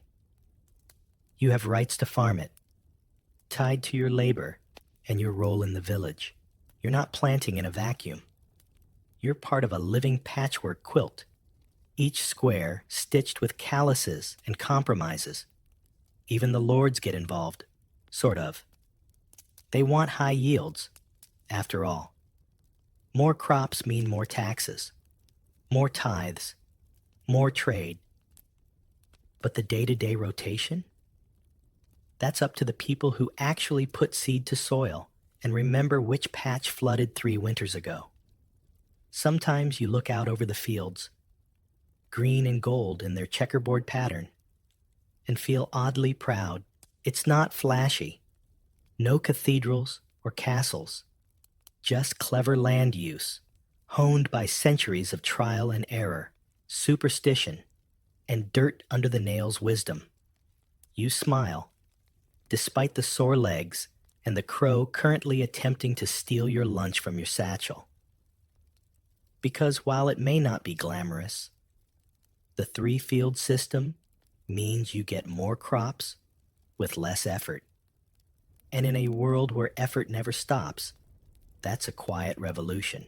You're standing in the field, staring at the freshly turned rows. When you hear it, a low, deliberate huff, then another.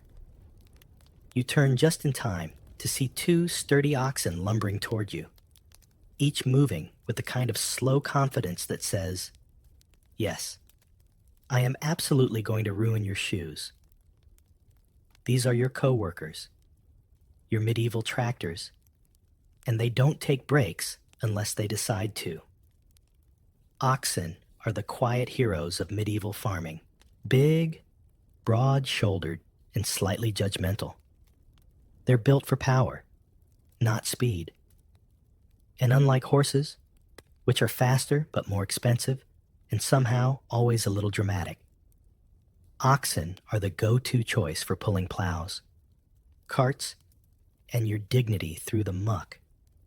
You hitch them up with a yoke, a thick wooden bar that sits across their shoulders. It looks uncomfortable, and it is, but they're used to it. Or, more accurately, they've decided not to complain, because complaining would take more energy than chewing cud and glaring at you. The plow behind them is a heavy beast, a combination of wood, iron, and desperation. You guide it, hands gripping the worn handles, while the oxen drag it through the soil, turning the earth with a slow, deliberate rhythm. One step, two. The soil peels back like a blanket being tugged from a very cranky bed. It's beautiful, in a muddy sort of way, but don't let the pace fool you. This is hard work. You're walking behind, in the ruts, steering the plow, keeping the oxen in line, and avoiding large stones that want to introduce themselves to your shins.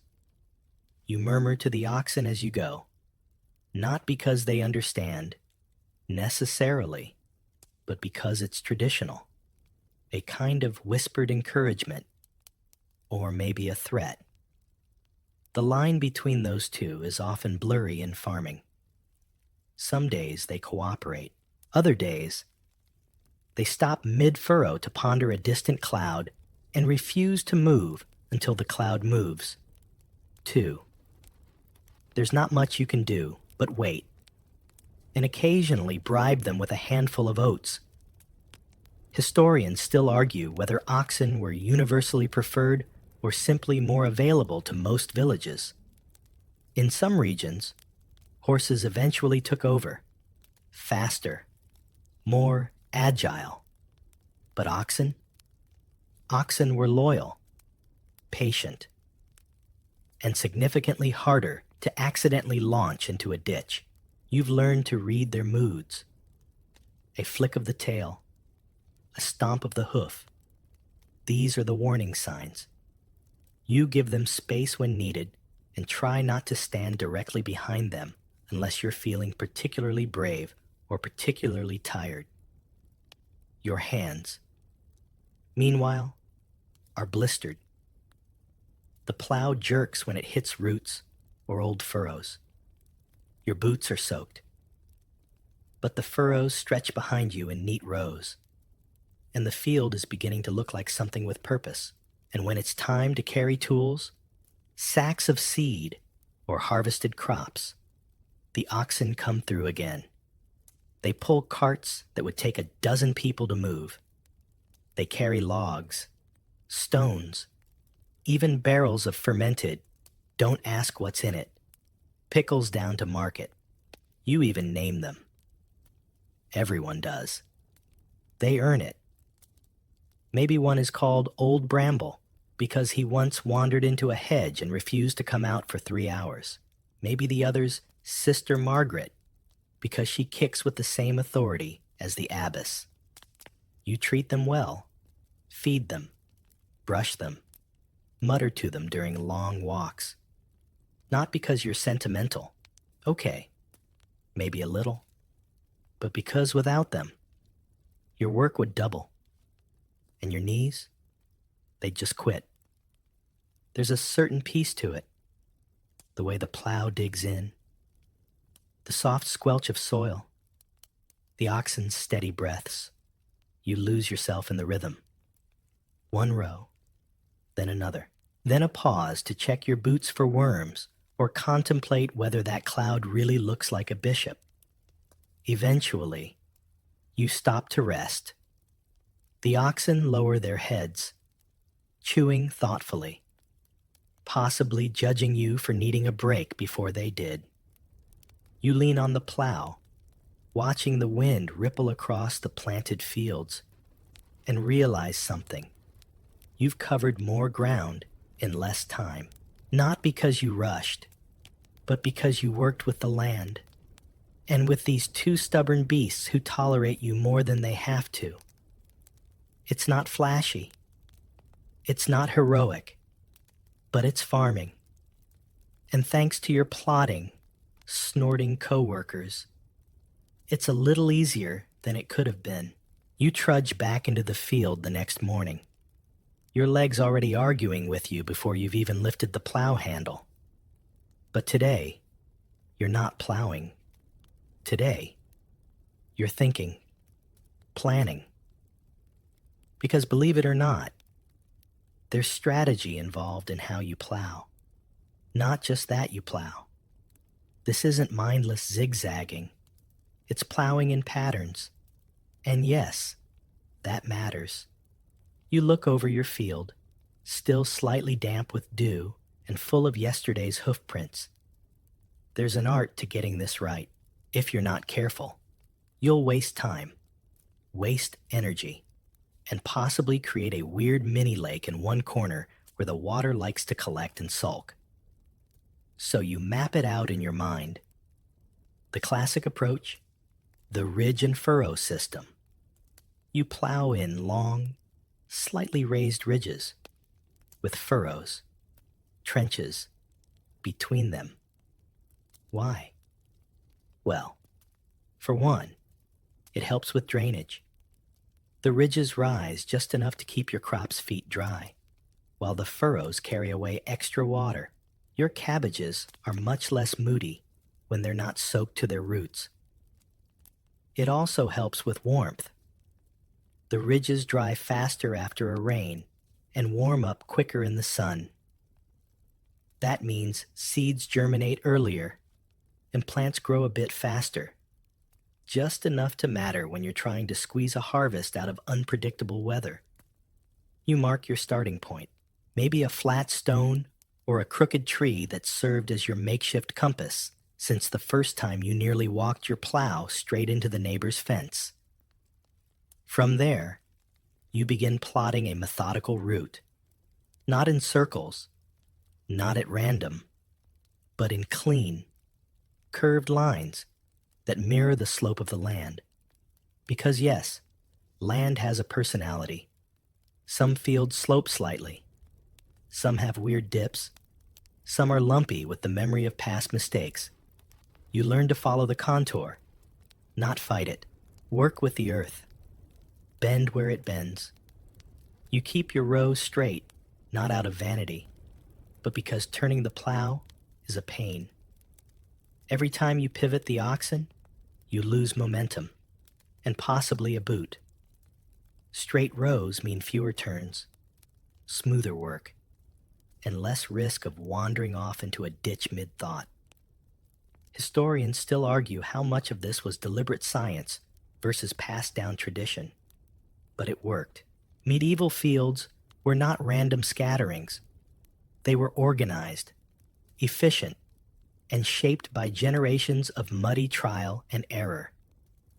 Some farmers even used the throw-up method, where each successive plowing pass turns the soil inward, building up a natural ridge.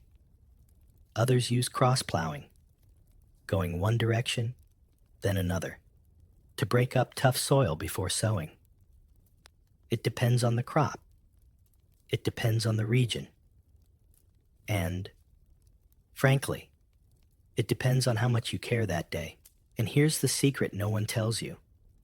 The patterns look beautiful from above. If you could float, bird-like, over your land, you'd see the long curves and ridges weaving like fabric across the fields. It's farming as geometry, earthwork as quiet art. But for now, you just see soil.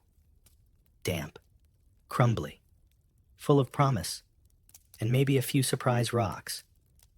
You run your hand over a furrow wall, testing the structure. It holds. You nod. It's a good start. A few kids wander by, sent from the village to watch, and maybe help, which mostly means chasing a chicken around and asking questions about earthworms. You don't mind. You remember being that kid. Everything was a wonder, even clods of dirt. You hand one of them a stick and show how to trace a planting line. He takes it seriously, like he's drawing the border of a kingdom, which, in a way, he is. Each row you plow, each ridge you shape, carves the outline of your season's future. The oxen grunt. The breeze picks up. A crow cackles at something only it finds funny. And the lines stretch further across the field, patterned, patient, practical. Because in the end, medieval farming isn't chaos. It's rhythm. It's geometry with a little sweat on it. You follow the land's curve. You leave room for water, sun, and seeds. You build rows that remember rain and furrows that whisper soon. It's not flashy. It's not perfect. But it's just smart enough to feed you. You rest the plow, lean on your knees, and glance over your handiwork. Rows carved, soil turned. The oxen chewing cud like they're supervising rather than working. You wipe your hands on your tunic and reach for your next trusty companion, the humble hoe. Today isn't about power. It's about precision, the fine-tuning of farming. And for that, you need tools. Not flashy, not fancy, but forged from wood, iron, and centuries of this works better than using your bare hands. You set to work with the hoe, breaking up clumps, evening out ridges, and removing wayward roots that threaten to become small trees in their spare time. It's repetitive, rhythmic, almost meditative, until you accidentally dig into something vaguely slimy and decide not to ask questions. The hoe isn't alone, of course. You've also got your rake, your harrow, your sickle, tools with names that sound like they belong in a fantasy novel, but are instead found hanging from a shed made of questionable timber. The harrow is especially satisfying. Imagine a wooden frame with iron spikes, or sometimes just rough wooden teeth, dragged across the field to level the soil and break up clods. It makes a sound somewhere between scratching and hissing, like the earth's getting a very slow back massage. Some farmers drag it behind a donkey or ox. Others do it by hand, grumbling about their shoulders the entire time. Either way, it leaves a smoother, softer surface, ready for seed. You don't have a toolbox. You have a bundle of tools, often handed down from parents or borrowed from neighbors. The handles are worn smooth, the blades slightly crooked, and each one has its own history. One might have a notch from where it once stopped a snake. Another still smells faintly of onions from last year's harvest. Historians still argue over how standardized medieval tools really were. In some regions, they were incredibly refined. Sickles with curved blades designed for specific grains. Spades with ridged edges for heavy clay. In other areas, you used whatever wood and scrap metal you could hammer together after a trip to the village blacksmith, who may or may not be sober that day. And then there's the flail. You don't use it today, but you think about it as you pass the granary. 2 sticks joined by leather. Swing it hard enough, and it beats grain from the husk. Simple, brutal, effective, like medieval farming in a nutshell. You crouch, adjust the soil by hand, and marvel at how much of farming happens inches above the ground. Not up in towers or temples, not in libraries, but here, in the dirt, with calloused fingers and clever tools that haven't changed much in 1,000 years. Then come the baskets, woven from willow, flax, or straw. They're the medieval wheelbarrow, light, flexible, and able to carry everything from potatoes to piglets. You balance one on your hip as you collect stones, weeds, and the occasional mysterious bone that you really hope belonged to an animal. Tool care is also part of the job. You oil the wooden handles, sharpen blades with a whetstone, and sometimes hang them in the rafters to avoid rust. Or mischievous children. Nothing says village emergency like a 5-year-old running through the courtyard with a scythe twice their size. You pause, wipe your brow, and lean your hoe against a fence post. The sun's climbing. You've made progress.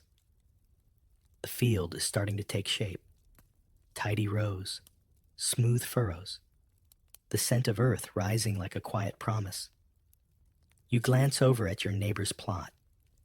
He's using a slightly newer design, a heavier plow with an iron coulter blade. You nod at each other across the rows, a silent acknowledgement of mutual suffering and mutual stubbornness.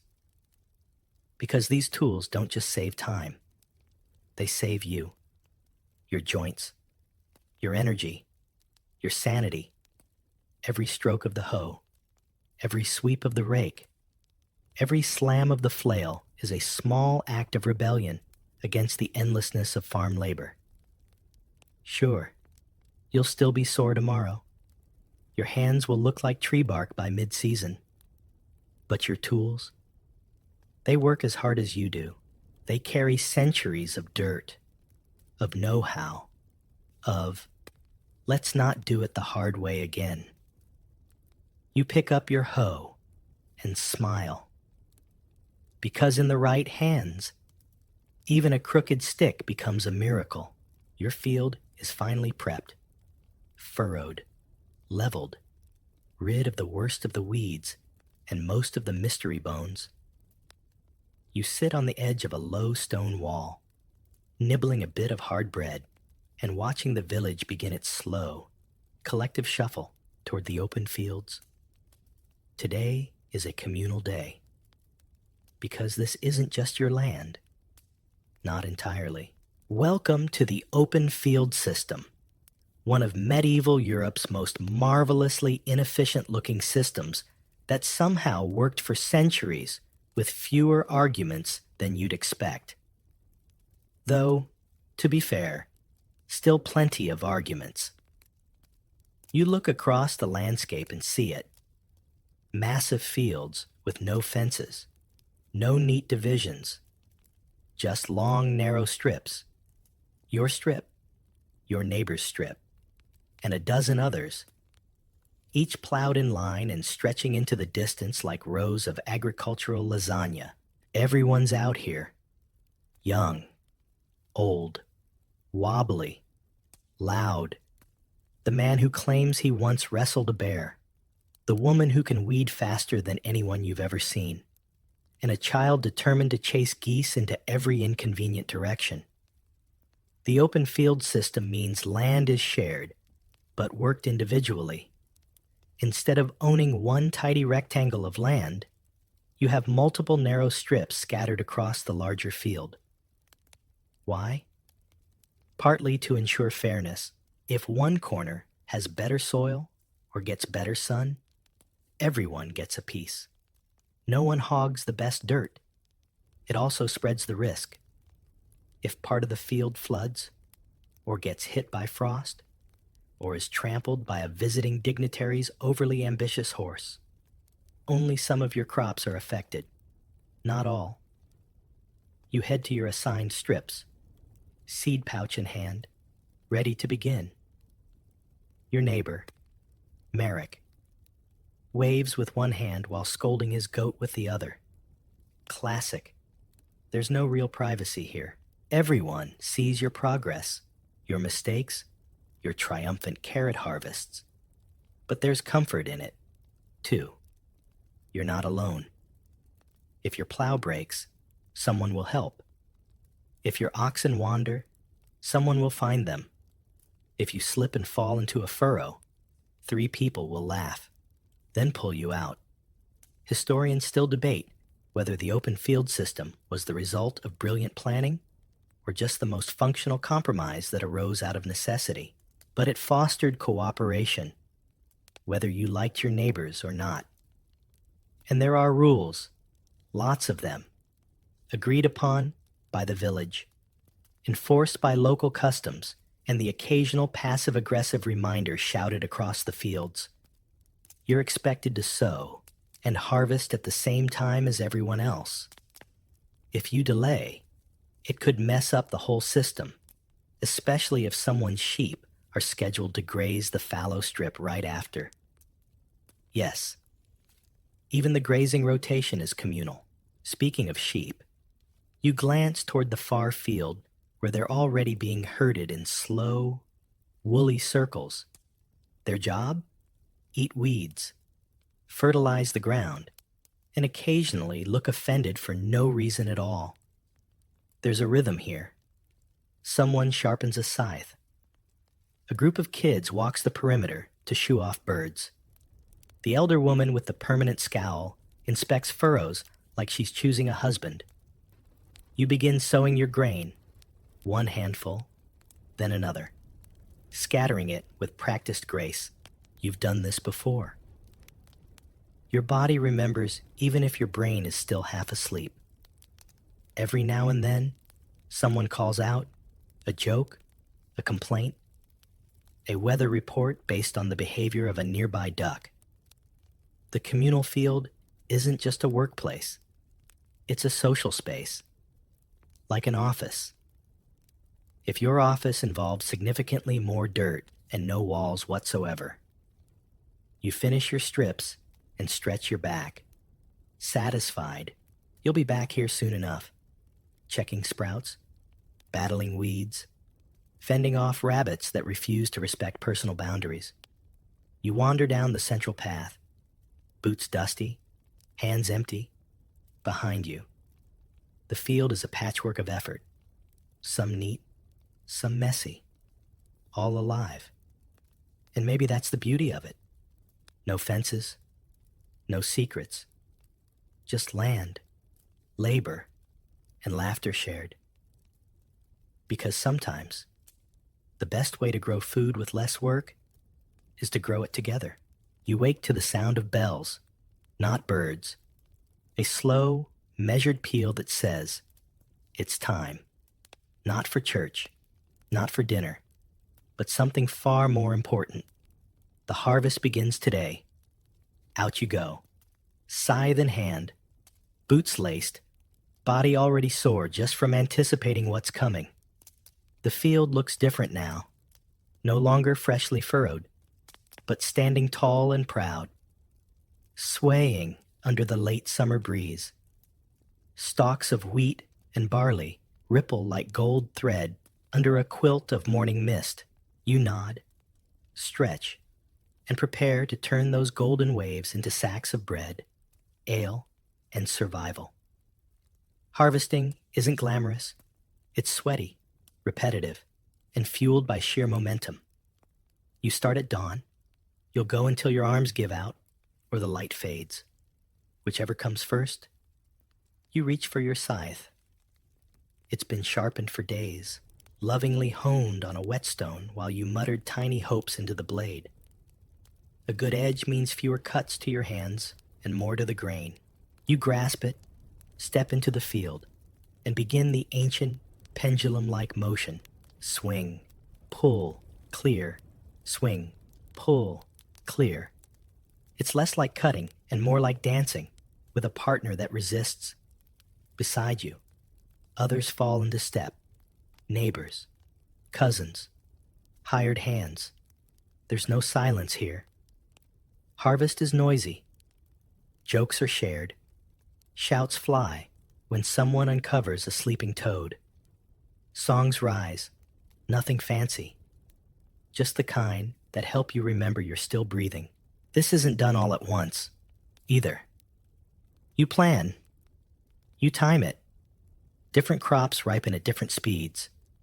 You start with barley, maybe, or rye. Wheat takes its time. Oats come last.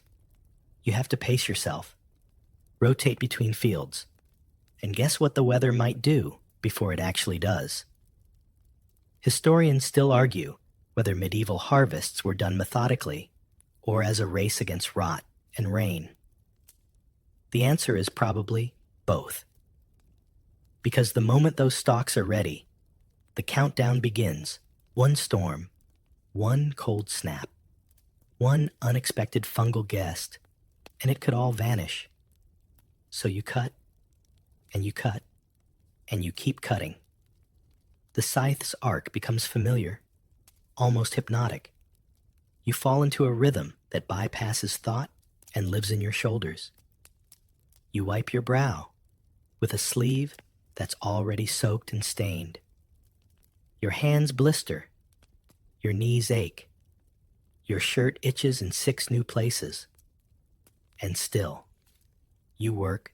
When the grain falls, it's bundled into sheaves, tied with twine or twisted stalks, and stacked into stooks. Those teepee-like arrangements that dot the fields like little rustic sculptures. They keep the grain off the ground, dry it out, and make it easier to transport. You glance across the rows and see the land transforming behind you, stalk by stalk. At midday, you break. Everyone collapses on the nearest patch of uncut ground. Out come the crusts of bread, hard cheese, and whatever apples didn't turn mushy in the cellar. There's ale, too. Warm, flat, but better than water that's been sitting in a wooden bucket for 3 hours. Someone tells a story about the year it rained every single harvest day, and everyone had to dry grain in their kitchens until mice staged a full-scale invasion. You laugh, because that does sound familiar. Afternoon comes, and the shadows stretch. Your back is a scroll of aches. Your hands are stained, but the field is changing. The golden waves are becoming order. Stooks lean like sleepy sentinels. The air smells different now, like straw, sweat, and quiet satisfaction. You feel it in your bones, the turning point of the year. Summer is slipping. The grain is coming in. The pantry will fill, and, perhaps most importantly, you've earned the right to rest. Soon. Not today, but soon. Some say the harvest is the hardest part of farming. Others say it's the most joyful. You think it's both. It's toil and triumph, labor and reward, blisters and bread. You hoist another bundle onto your shoulder, grin at the goose that seems to be judging your posture, and head toward the next row. Because medieval farmers may not have had machines or miracles, but they had timing. And right now, it's harvest time. The fields have been cleared. The sheaves are stacked. And for one glorious moment, you think, maybe it's over. It's not. Because the harvest might be cut, but it's not safe. Not yet. Before the grain can be stored, milled, or turned into the bread that keeps you alive through winter. There's another job, a less glamorous one, a job that is, frankly, war against nature itself, weeding. Yes, even now. You're not just dealing with leftover stalks and errant straw. You're facing down every creeping, clawing, spiteful weed that dares try to reclaim your field while your back is turned. You trudge back into the field with a smaller hoe this time, or maybe just a small knife. and a large sense of vengeance. The weeds have names: dock, thistle, couchgrass, bindweed, and you recognize them on sight. Some are edible, but most just laugh in your face and keep growing no matter what you do. This is the job no one volunteers for. It's tedious, slow, boring. It makes harvesting look like jousting. And yet, you do it. Because if you don't, the next crop will suffer. The soil will choke. The yield will dip. And all the plowing and sowing and praying will have been for nothing. So you bend. You kneel. You curse softly as a nettle reminds you that plants can, in fact, fight back. And here's the secret you weren't expecting. You're not always the one doing this job. Enter the geese. That's right. In many villages, farmers use geese as weed control. They're surprisingly effective. Turn a gaggle loose in a fallow field, and they'll nibble down anything green without harming the soil. Plus, they fertilize as they go. Mobile lawn mowers with opinions and excellent balance. Historians still argue whether this practice was common across medieval Europe or more localized to specific regions. But the geese work, you watch them waddle between furrows, honking judgmentally. And you start to wonder if they're better farmers than some of the people you know. Sometimes pigs help. 2. They root up weeds and turn the soil, though they're a bit too enthusiastic and have been known to dismantle fence posts, storage pits, and the occasional unattended lunch basket. And for smaller patches, there's hand weeding. You form a line with your neighbors, bent like question marks, combing the soil inch by inch. It's strangely meditative.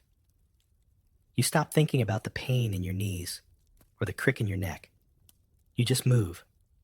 One plant, then another, then another. Every now and then, someone finds something odd.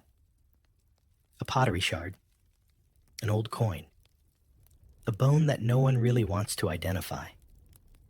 There's always a pause, a shared glance, then a quiet, let's pretend that didn't happen. Weeding isn't just physical, it's strategic. You learn which plants to pull, which to leave. Some weeds actually help the soil or deter pests. Others masquerade as useful herbs until they poison your sheep. You spot a tall, spindly invader and yank it out with flair, only to reveal a nest of ants who are very unhappy with your landscaping decisions. You retreat, regroup, and decide that patch can stay wild a little longer. And it's not just the fields. The vegetable garden by the cottage needs weeding. The herb patch, too. Even the pathways start to sprout defiant little tufts that taunt you every time you walk past. But as the sun dips and the breeze cools, you look out over the field, now cleared of weeds and dotted with helpful goose prints. It's not perfect, but it's tidy. Ready? You straighten slowly, bones cracking like dry twigs, and give a nod to your feathered coworkers. One honks in approval, or maybe derision. Hard to tell. You smile anyway, because weeding might be thankless. It might be dull, but it's the invisible thread that ties the whole season together. And tonight, thanks to your hands and a flock of aggressive birds, the soil breathes a little easier. You wake up with a strange ache in your lower back and a very specific kind of dread. The kind that can only mean one thing. It's dung day. That's right. Today, you fertilize. Because all that effort to plow, sow, and weed means nothing if the soil's exhausted. You've taken from the earth all season. Now it's time to give something back. And what the earth really wants is poop, specifically animal manure. Cows, horses, pigs, each one offering its unique aromatic signature to your fields in a fragrant mosaic of nutrients and nausea. The richer the muck, the better your crops will grow. You sigh, pull on your boots, and prepare for an experience that your nose will not soon forget. The compost heap, located strategically downwind from anything remotely edible, greets you like an old, smelly friend.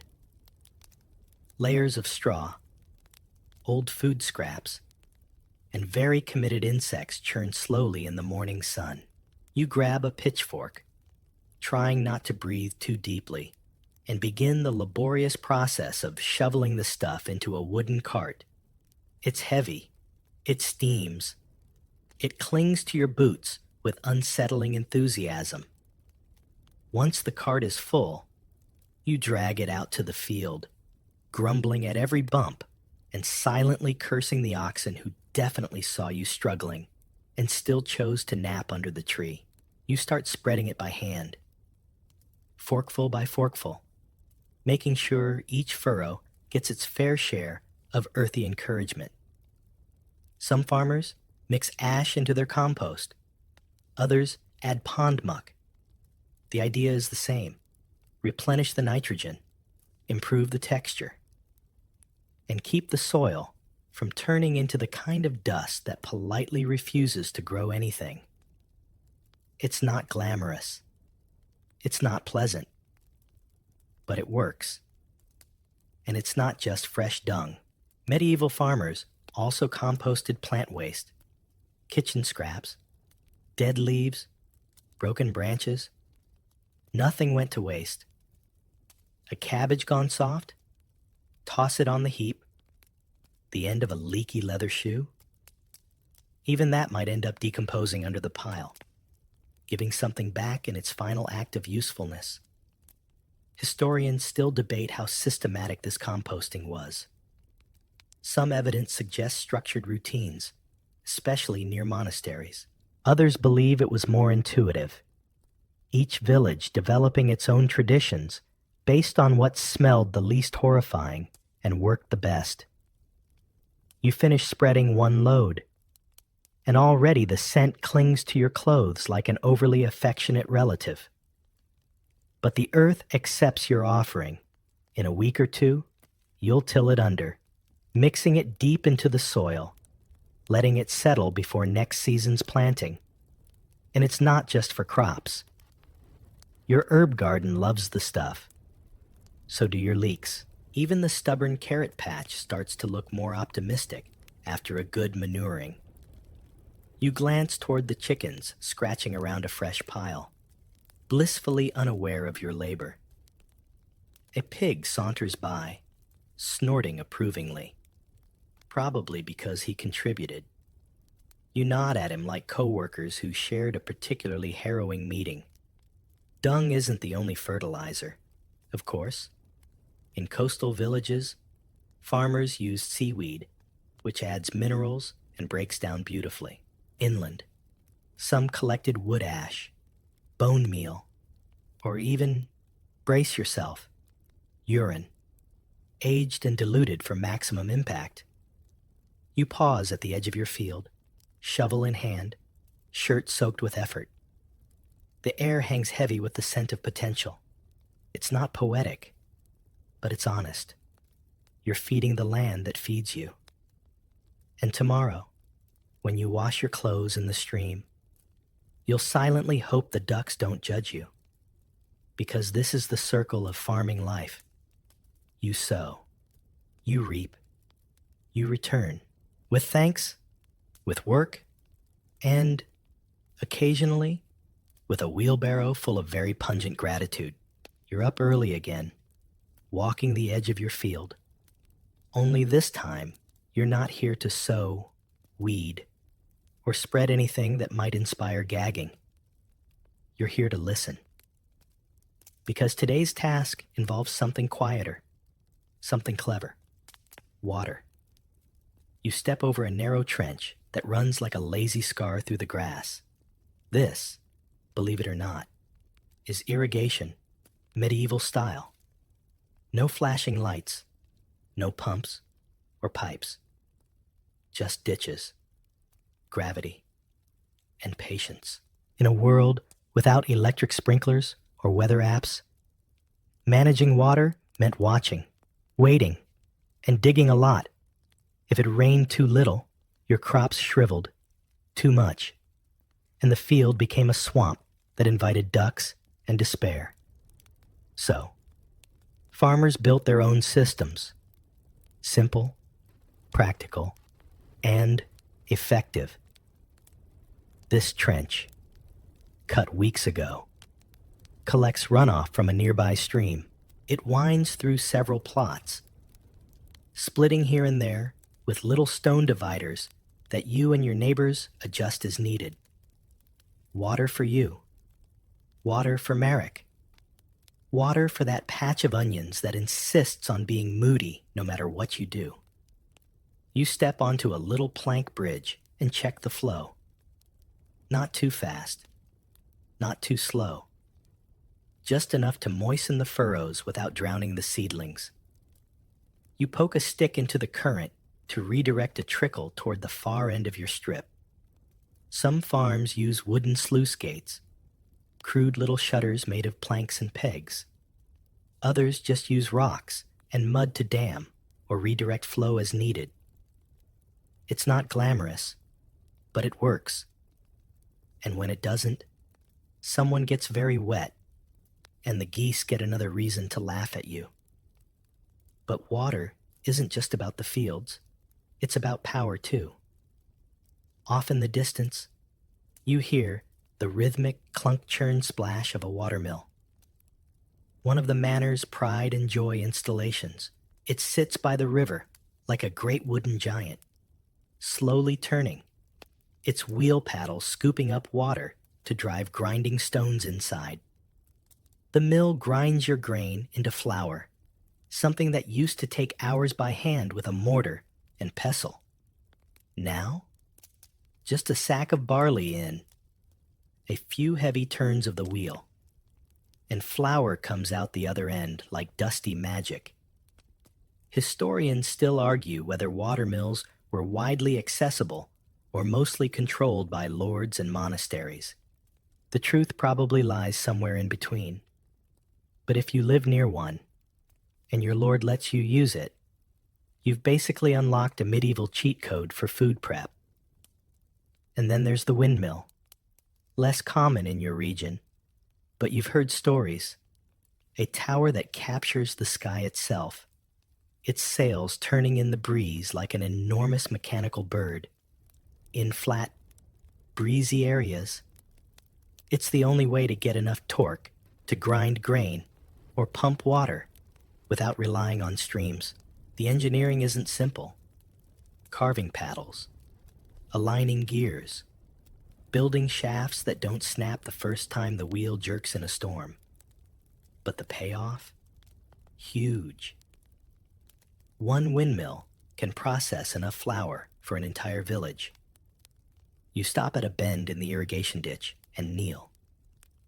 There, just under the surface, are tiny tadpoles wriggling like punctuation marks in the mud. Life swarms where the water flows. Your soil drinks deeply. Your crops stretch a little taller. Your future, for now, floats. You don't just control water. You court it. You coax it. You read the land and know when to open a trench, when to block a flow, and when to let the field lie thirsty, just for a day, to strengthen roots. And when the rains come, as they always do, you catch what you can. Rain barrels under eaves, ponds dug in hollows, channels etched by hand and hope. A flood is a disaster, sure, but a managed flood, that's free irrigation. You rise, stretch, and scan the sky. Gray clouds linger like gossip. Maybe rain, maybe not. You adjust the sluice, double-check the trench, and pat a stone into place. Because in a medieval world, every drop counts. And sometimes, growing more food with less work means simply knowing how to let water do the job for you. It's just past sunset, and you're dragging a sack of grain across the courtyard, boots scuffing, arms complaining. The harvest's been threshed, the flour's been ground, and now the question becomes, where do you put all this stuff so it doesn't turn into mouse food before winter? Storage. Welcome to the less glamorous, but absolutely essential side of medieval farming. Because you can grow all the food in the world, but if you don't store it properly, you'll be eating regret by candlelight come January. You reach the granary, your pride and joy. If such a title can be applied to a wooden shed with a slightly tilted roof and a suspiciously squeaky door. It's raised off the ground on stone pilings to discourage rodents, though the mice are nothing if not ambitious. The walls are vented to keep the air moving, and the floor is strewn with mint leaves because your grandmother swore it kept weevils away. It doesn't, but it smells nice. You hoist the sack into a bin and open it. Dry, golden grain, still warm from the sun. You run your fingers through it like a miser counting coins, listening for the telltale crunch that says, "No bugs yet."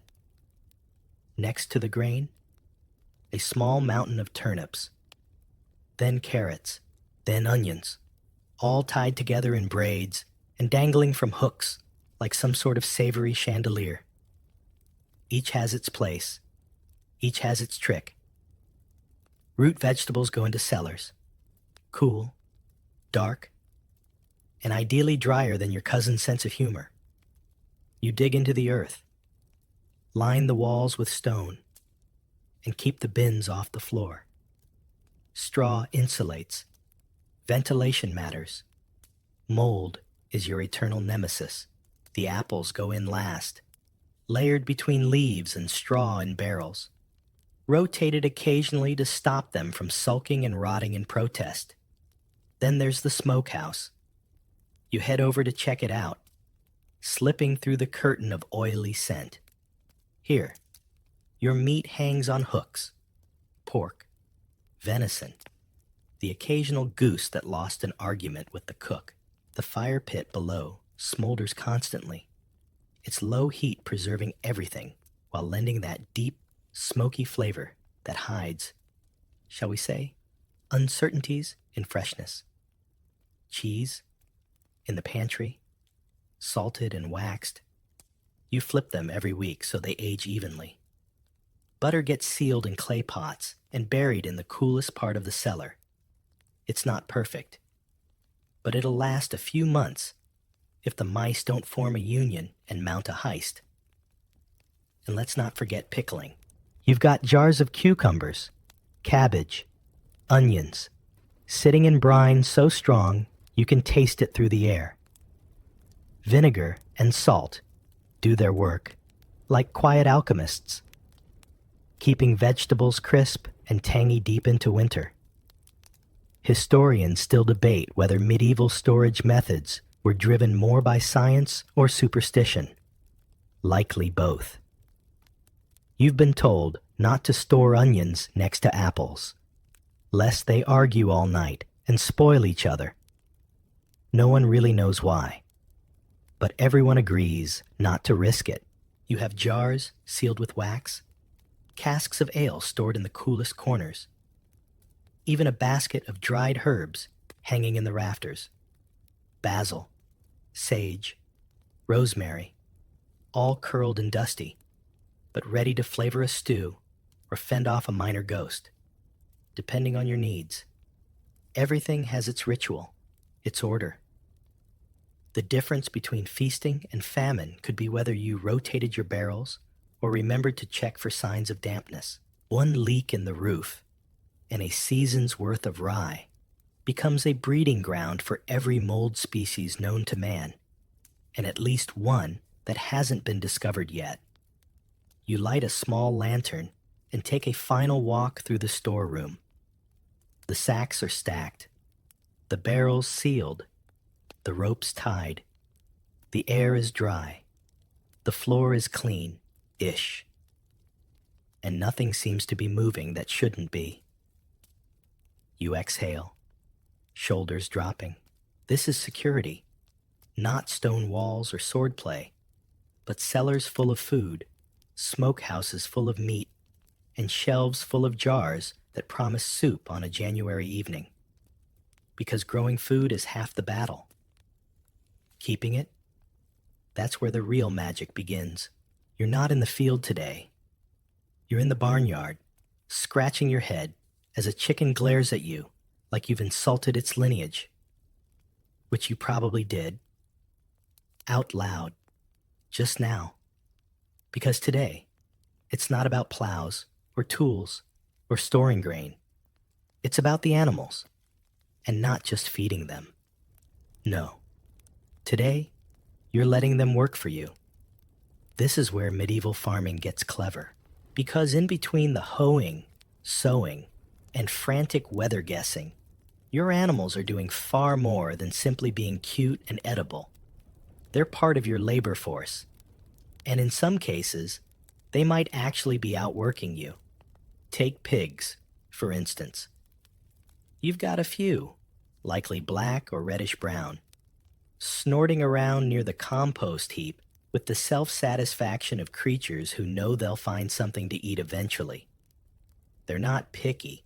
They root through scraps, devour fallen fruit, and even turn over the soil as they go, digging their little snouts into the earth and breaking up clumps in the process. Yes, your pigs are aerating the soil. For free. With built-in shovels for faces. They also clean up the orchard floor, munch on kitchen waste, and leave behind helpful fertilizer, which you now recognize in great detail after last week's dung day. Then there are the sheep, not just for wool and the occasional stew, but also for keeping pasture grasses in check. You move them from field to field, nibbling down weeds between harvest seasons. Their tiny hooves press seeds into the ground. Their droppings enrich the soil. Their bleating provides a comforting background hum of existential confusion. Cows? Sure, they provide milk. But they also pull carts, trample weeds, and create paths through brush that you'll later follow like leafy highways. Plus, they're warm on cold nights. Farmers have been known to bunk near their cattle for heat. It's not glamorous, but hey, it's a big, furry space heater with eyes. Chickens? You love them and hate them in equal measure. They eat bugs, especially the ones that go after your crops. They peck through the garden like tiny, feathered pest control units. But they also dig up your seedlings, steal your berries, and act like divas the moment you touch their eggs. Ducks do similar work in wetter areas, patrolling rice paddies or marshy gardens, slurping slugs and flapping indignantly at nothing in particular. Geese, of course, are multi-purpose. They weed, honk, fertilize, and guard your barnyard like angry, honking dogs. There's nothing quite like seeing a fully armed knight backpedaling from a goose with murder in its eyes. Historians still debate how consciously medieval farmers designed this animal labor ecosystem. Was it strategic, or just practical adaptation? Probably both. You work with what you've got. And what you've got is a barnyard full of multitaskers. There's even evidence that some fields were specifically left to pasture not for rest, but so animals could do their thing. Eat, fertilize, trample. Then, a year later, you plant, and the soil practically sings. You remember a trick from your neighbor's grandfather, tossing a mix of old grain and herbs where the chickens roost. They scratch and peck, unintentionally planting seeds, which then sprout after a bit of rain. You tried it once. It worked too well. And now the hens think they're gardeners. And of course, all of these animals end up feeding you meat, milk, eggs, hide, bones. But until that day comes, they're part of the team. You treat them well, talk to them when no one's looking, and maybe knit a ridiculous hat for the goat just to annoy Marek. You lean against the fence, watching the animals move. It's like clockwork. Chaotic, noisy, slightly ridiculous clockwork. But it works. Because medieval farming isn't just hard labor. It's partnership. Between you, the land, the weather, and the wonderfully weird animals that do half the work while pretending not to notice. You pass under the cool stone archway of a high-walled complex, boots echoing on the packed earth. It smells faintly of beeswax, bread, and a hint of incense. This isn't your village? Not exactly. It's the local monastery. And today, you're here to learn something. Because if anyone in medieval Europe figured out how to grow more food with less effort, it was the monks. Monasteries weren't just spiritual sanctuaries. They were also agricultural powerhouses. Behind the silence and the chanting was a humming network of orchards, vineyards, fish ponds, and fields that ran with the quiet efficiency of divine bureaucracy. You walk past rows of perfectly aligned herbs, sage, lavender, dill, all nestled in raised beds made from weathered timber. Bees buzz lazily over thyme flowers. A young novice tends to the leeks, his robe hitched up, his expression somewhere between peaceful and absolutely over it. Here, farming is science, prayer, and scheduling rolled into one. The monks have records, written ones. They track planting dates, weather patterns, and even experiments. If you've been guessing when to sow your barley based on how itchy your ear gets on cloudy mornings, the monks are using calendars, star charts, and a little Roman math to get there first. You wander past an apiary. Their bees are neatly housed in basket-like skeps, woven from straw. Nearby, an older monk is bottling honey with the reverence of someone preparing medicine, which, to be fair, he is. Honey's used for healing wounds, preserving fruits, and sweetening porridge in a world where sugar is still a traveler's tale. Monastic farms also have fish ponds, actual man-made bodies of water, carefully stocked with carp or eel. During fasting days, which, let's be honest, are pretty frequent, the monks avoid meat, but feast on fish with zero guilt and impressive creativity. You peer into one of the ponds, spotting a few lazy ripples. Somewhere in there is dinner, and a long tradition of clever loopholes. Then there are dovecotes, towering structures where doves nest and roost, providing meat, eggs, and extremely potent fertilizer. One monk nods toward a round tower filled with fluttering wings and murmurs something about holy droppings. You don't ask for clarification.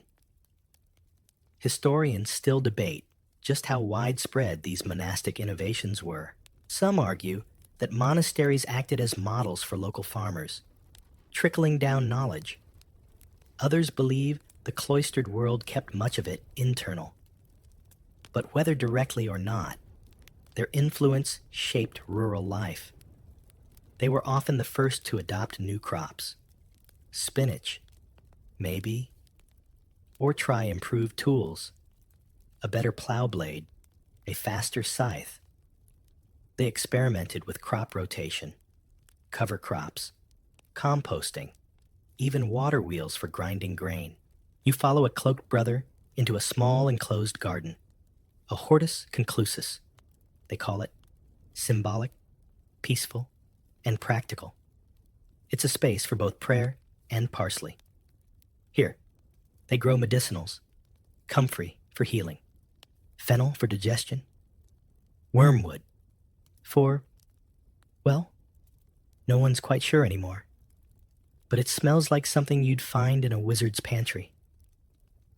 And it's quiet, beautifully quiet. The kind of calm that makes you wonder why you spend so much time arguing with chickens back home. You spot another monk sketching something in a small book. A diagram of a vineyard? Maybe. Maybe just a particularly well-shaped beet. Doesn't matter. He's observing. That's the key. Monastic farming succeeds because it pays attention to soil, to weather, to time. You head toward the outer wall and catch a glimpse of their storage shed. Clean, elevated, organized. Baskets sorted by crop. Tools hung like relics. You feel a strange pang of envy and maybe inspiration. You'll definitely try to organize your shed this winter. Maybe. The bell rings for vespers, and the monks begin to drift away, robes swaying. You linger for a moment longer among the rows of lavender, the distant clink of tools, the low hum of bees and blessings. Because while your world runs on muscle and habit, theirs runs on rhythm and reflection. And sometimes, the quietest farms grow the most. You walk home from the monastery with your head full of ideas, raised beds, fish ponds, maybe even training your chickens to be less judgmental. But when you step back onto your own field, the sky is doing that peculiar thing again, bruising purple at the edges, air thick with the smell of turned earth and something faintly electric. You stop, inhale, tilt your head just so. Yes, this is definitely moon weather. You chuckle, because that's not a thing. Not officially, not in any monk's neat little farming journal. But for you, and for most of your neighbors, it absolutely is. Because while you've picked up a few tricks from the monks, and a few more from sheer trial and error, most of your instincts come from something older, quieter, stranger, the feel of farming rather than the facts. You farm by gut, by rhythm, by signs. And tonight, the moon is waxing, which means, according to village wisdom, it's a good time to plant leafy crops, spinach, cabbage, lettuce. Why? Well, the theory goes that as the moon grows, so too does anything that grows up. As it shrinks, root vegetables, those that grow down, take the lead. It doesn't make perfect sense, but then again, neither does your neighbor's weather-predicting cat. And that thing's been right more times than the parish priest. You pull out your pouch of seeds and look at them with something approaching reverence. Because seeds are magic. Potential wrapped in husk, whether they flourish or flop, depends not just on soil and sunlight, but on timing, luck, and whatever strange forces linger in the air when the moon is round and your nose itches just so. You remember the sayings, don't sow beans on a rising moon. Turn your compost when the wind smells of copper. If the cows lie down at midday, rain's coming by dinner. Historians still argue whether these folk beliefs were meaningful systems or just comforting rituals. But out here, under the open sky, they feel real. When a raven circles twice, you don't question it. You plant an extra row of barley, just in case. You've seen the omens. A double-yolked egg? Lucky. A flowering thistle before midsummer? Trouble? A frog in the well? Could go either way. Depends on whether it's croaking or sulking.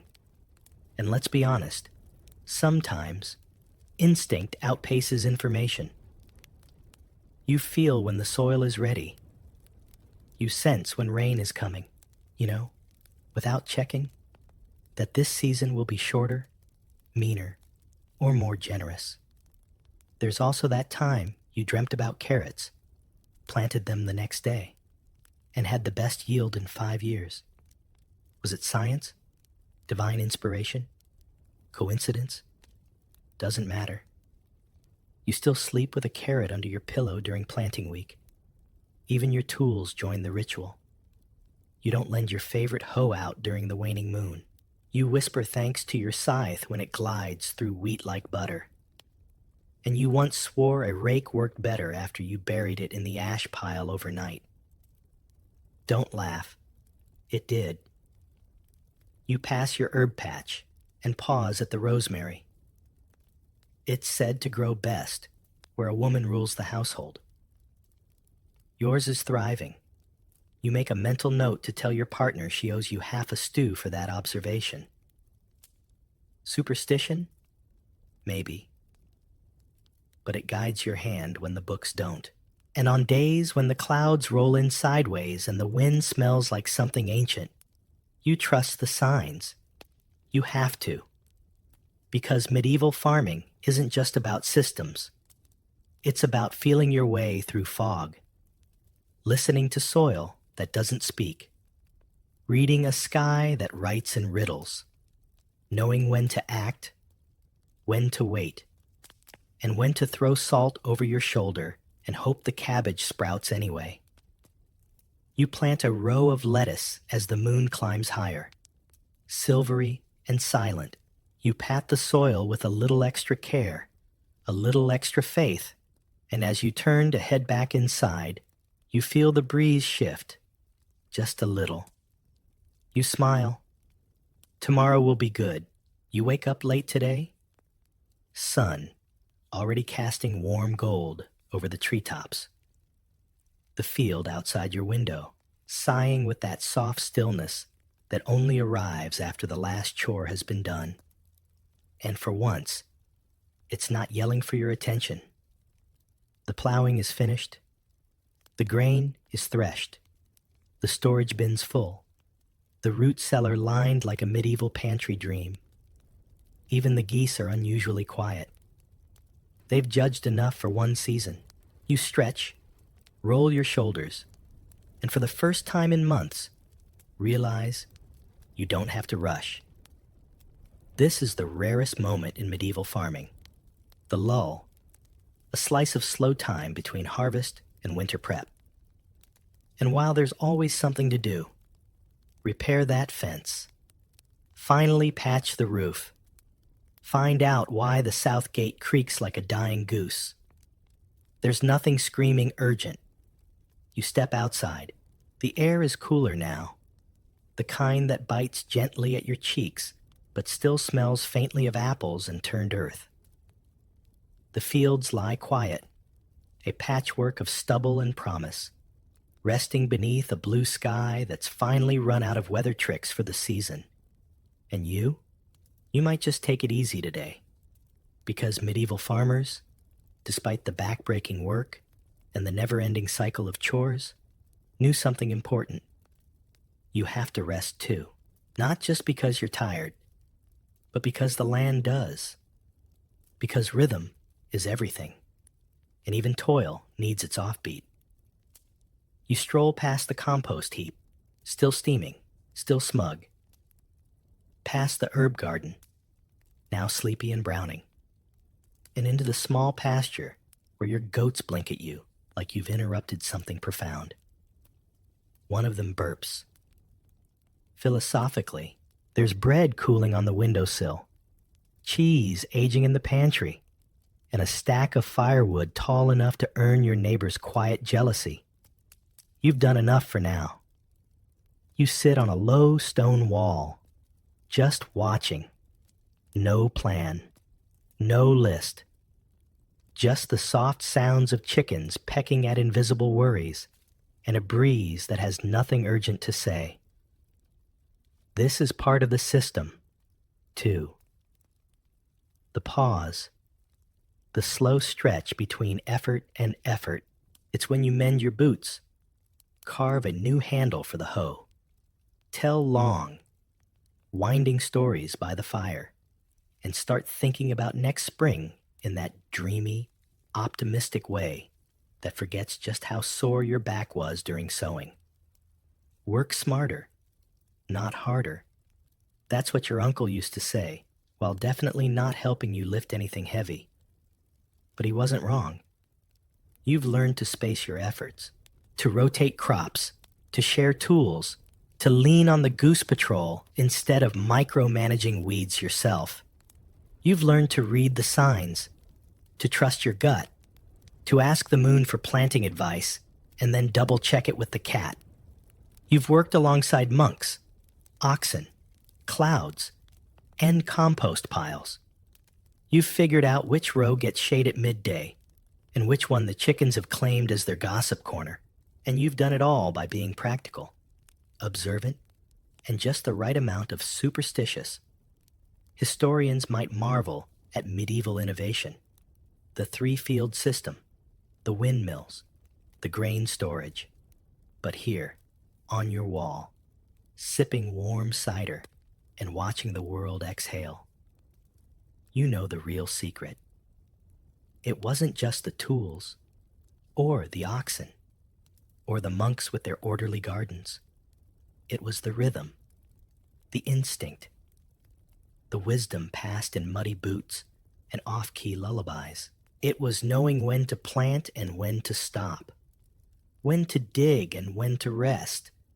And today, you rest. The wind slows. The fields blur at the edges, gold melting into blue. Your thoughts wander, like smoke from a chimney, curling, rising, drifting. You've done enough. The seeds are down. The grain is in. The barns are full. The geese are, for once, quiet. Let your breathing match the stillness now. In, out, like the rhythm of a scythe, swinging, like the oxen's slow steps across furrows long harvested. The sun lowers behind the trees. The air cools further. The chickens huddle together. Even the goats tuck their heads in and dream of whatever goats dream of. Your fingers rest. Your boots are kicked off. The soil no longer calls. Not tonight. Not for a while. Let your body relax, softened by the weight of a season well spent.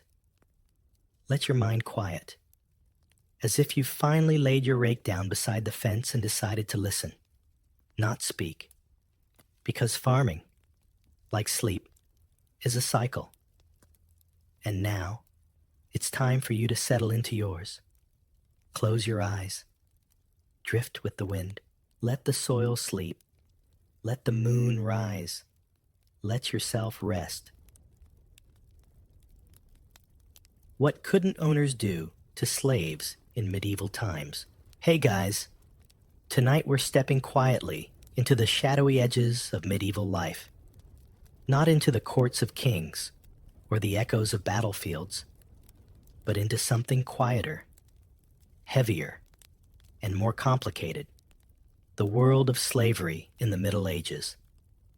It's not a topic people usually pick for bedtime stories, but tonight, we're easing into it gently, carefully, with a focus not on cruelty, but on boundaries, on limits, on the surprising things that even a slave owner couldn't legally or morally do, no matter how much power they thought they had.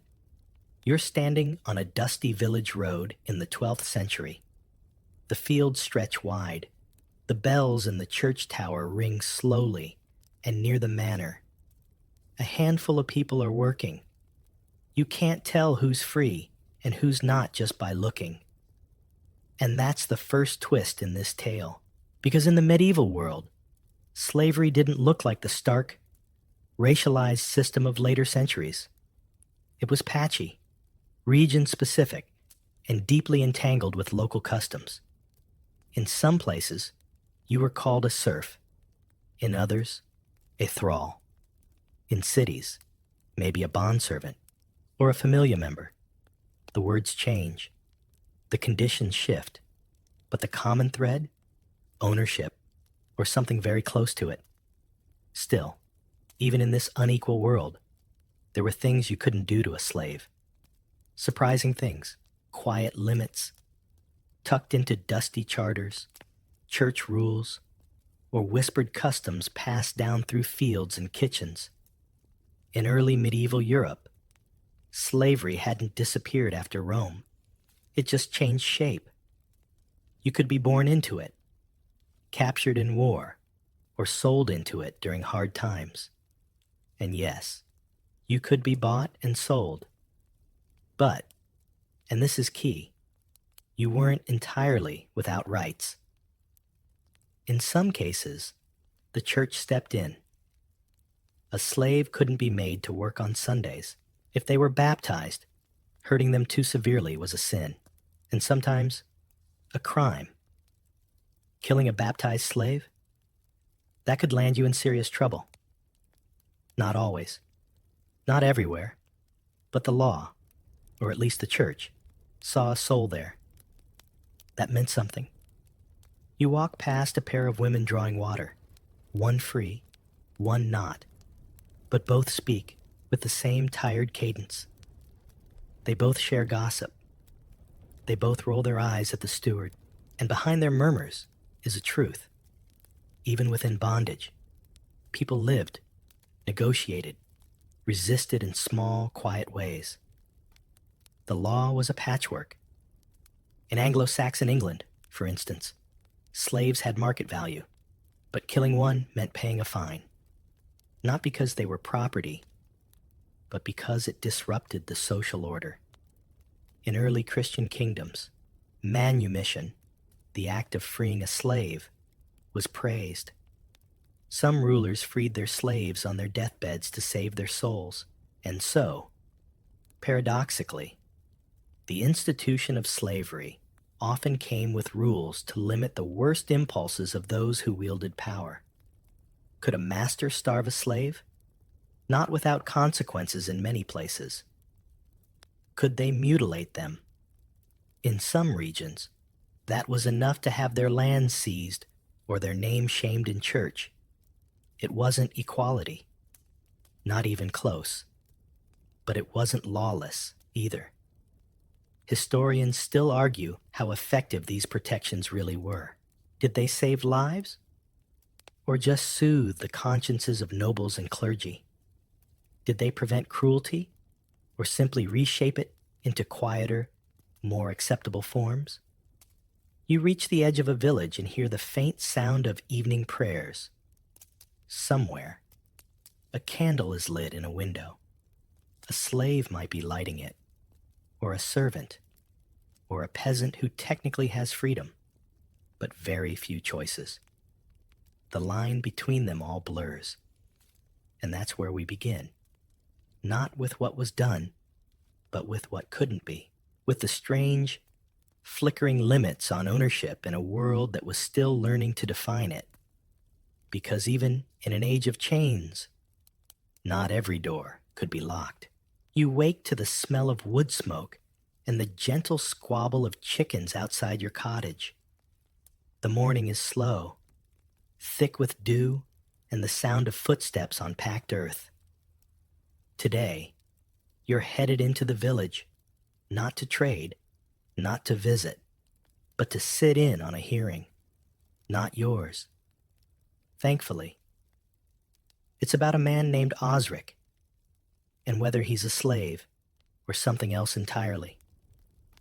You pull your cloak tight and make your way down the muddy path, wondering, as everyone does, where the line is drawn.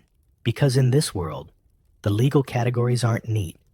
A person could be a slave, or a servant, or a serf, or technically free, but functionally bound. And very often, no one agrees which one is which. Osric was born on an estate, not sold, not captured, but inherited along with the sheep and the cellar keys. He tills land he doesn't own, pays rent he can barely afford, and can't leave without permission. But is he a slave?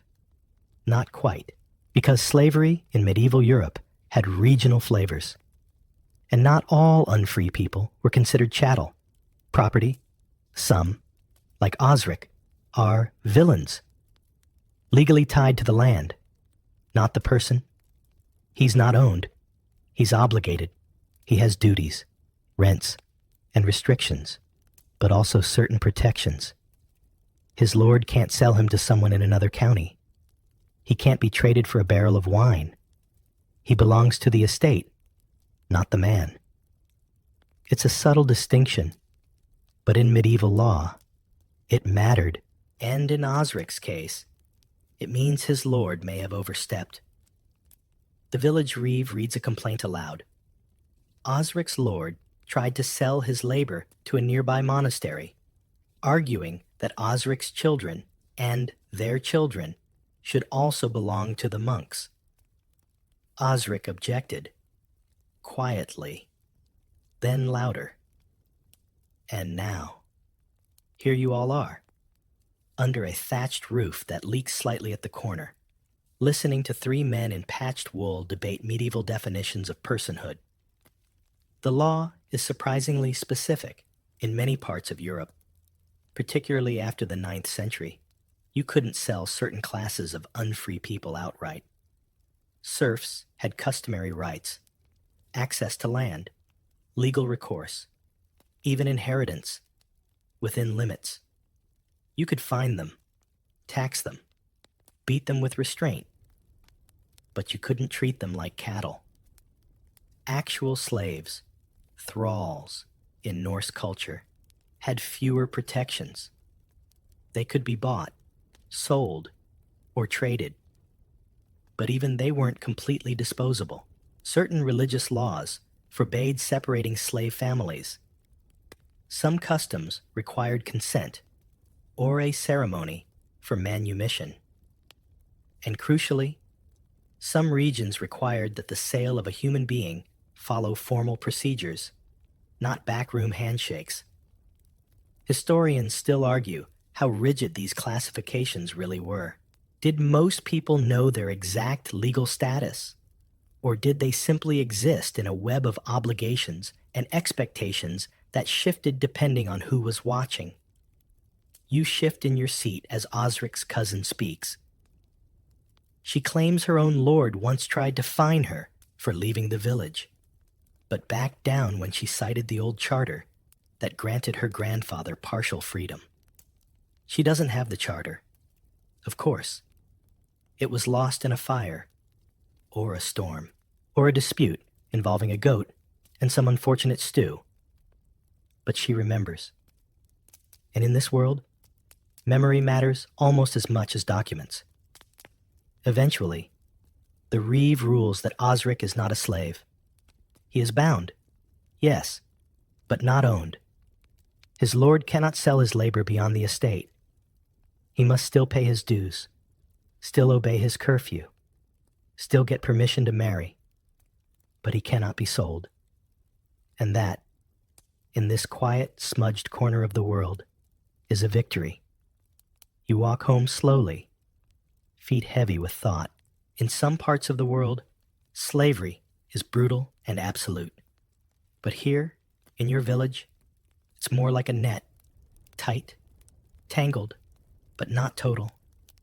People like Osric slip through, or stretch the cords, or tug gently at the edges of the system. The sky darkens. The hearth glows. You sit beside it, turning over the day's words like coals. Because even in a world where some men are born beneath others, there are things, certain things, that even the highest lord cannot do. The bell from the village chapel tolls slowly, echoing over the rooftops and fluttering through the fields like a tired bird. It's not a feast day, not a funeral, just a reminder. Morning prayers.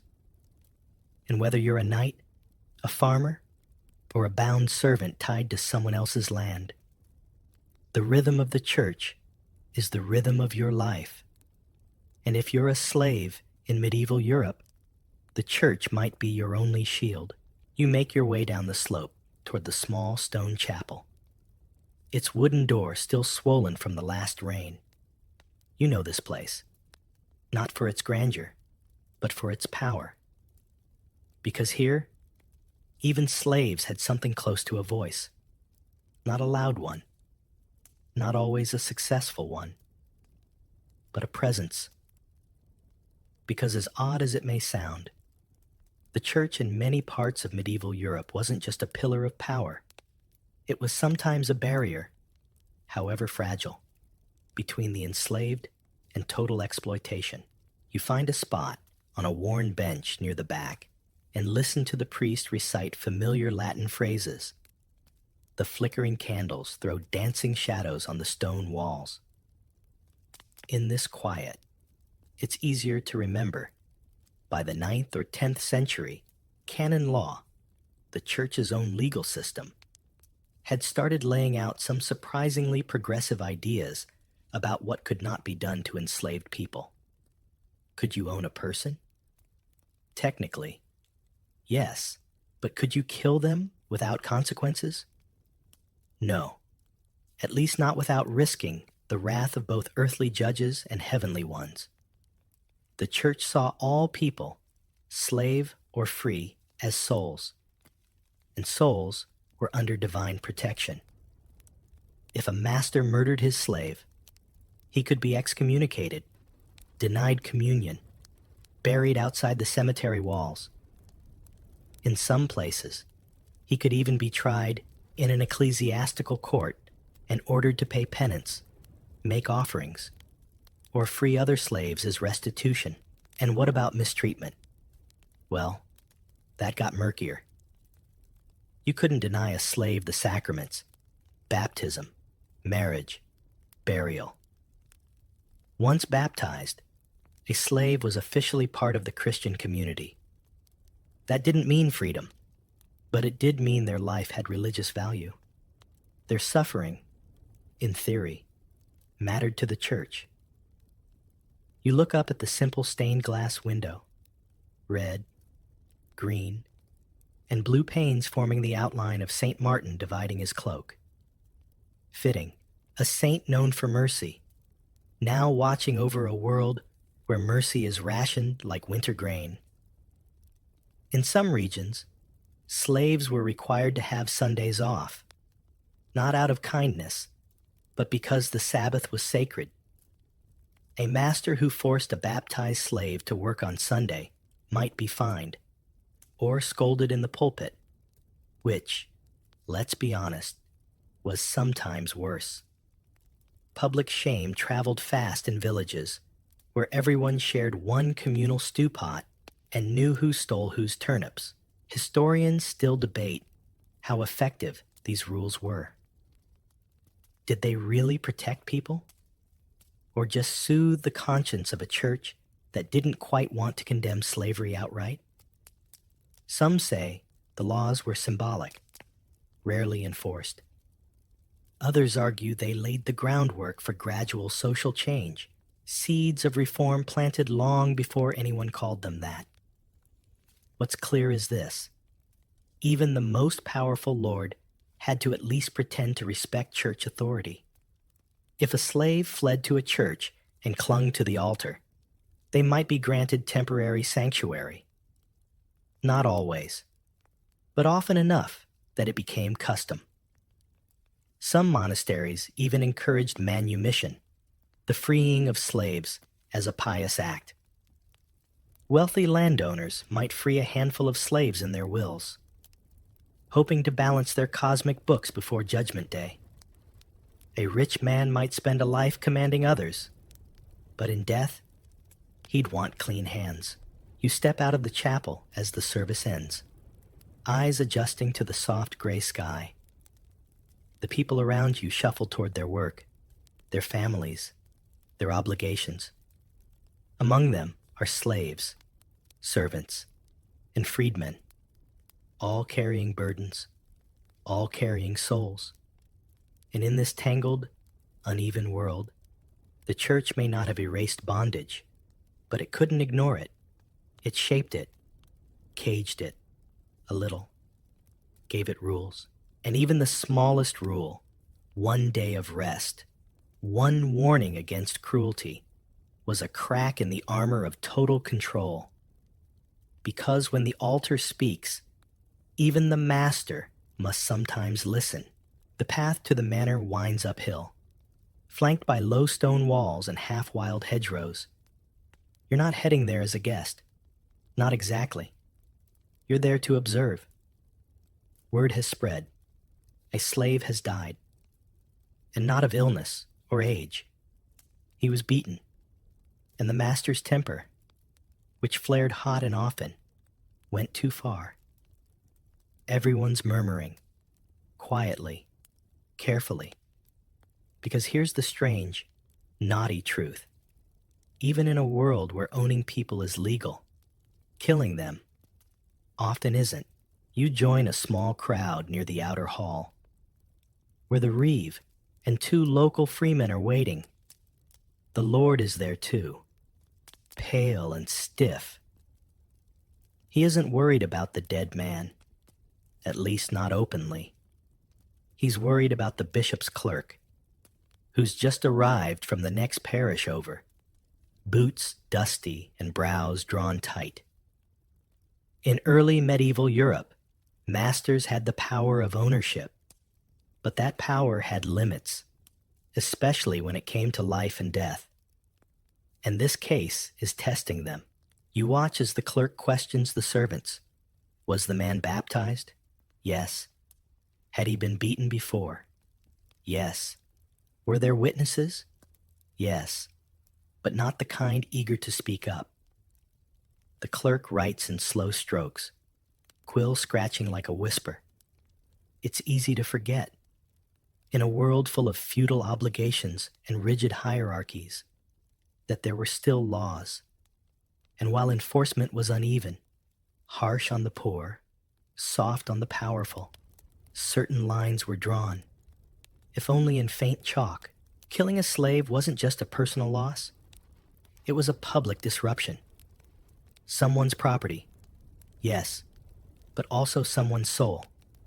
And, inconveniently for the killer, a Christian soul, baptized, named, buried in churchyard soil. That changed things. In some parts of medieval Europe, a master who killed his own slave had to pay a fine, called a wergild. This wasn't unique to slaves.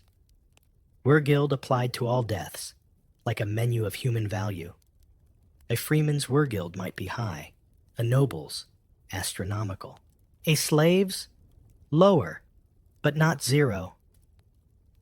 In Carolingian law, a master who killed a slave without due cause could owe money to the king or the church. In some regions, he could even be excommunicated. That meant being barred from communion, confession, burial rites. You became a walking shadow, cut off from the divine. Historians still argue how often these penalties were applied. Did they protect lives? Or just serve as economic deterrents, a warning not to damage valuable property too carelessly? The records are murky, but the principle is clear. Killing without process, without justification, was dangerous, even for a lord. You glance at the clerk, now listening to a young boy who saw the whole thing. He talks in fits and starts, clutching a wool cap in both hands. His voice is small, but his words carry weight. And the Lord? He looks nervous now, defensive. He insists it was discipline, necessary correction. The slave had insulted him, raised a hand, disobeyed an order, but no one seems sure. And the bruises told their own story. The clerk makes a note. He'll report back to the bishop. Maybe the church will demand a penance, maybe a donation, maybe a quiet, enforced retreat. to a monastery for a year of prayer and reflection. Not justice, perhaps, but not impunity either. You think back to stories told by candlelight of masters forced to free all their slaves after a killing, of villagers who refused to work for a man with blood on his hands, of ghosts, pale and silent, seen wandering near manor walls after violent deaths. Because even when the law falters, memory lingers. And in these tightly woven communities, where everyone depends on everyone else for bread, warmth, and survival, reputation matters. You walk away as the clerk gathers his things. Behind you, the manor stands quiet, a little less proud than it did yesterday. And as the wind shifts, carrying with it the faint scent of candle wax and smoke, you're left with one simple, heavy truth. Even in a world that permits ownership, not all acts are permitted, not even murder. The morning is crisp, the kind that makes your fingertips sting just enough to remind you you're alive. You stand at the edge of a field, watching a man push a cart loaded with baskets. He's slow but steady, his shoulders hunched with more than just weight. He's a slave. But today, like most days, there's a rhythm to his movement, a schedule. Because while he doesn't own his time, his labor has limits. And in medieval Europe, those limits, however vague or fragile, mattered. You follow him down the track toward the manor's grain sheds. It's a harvest day. Yes, but it's also Saturday, which means, like most villagers, free or unfree, he's working only a half day. It may surprise you, but even enslaved people in many medieval societies weren't expected to labor from sunrise to collapse every single day.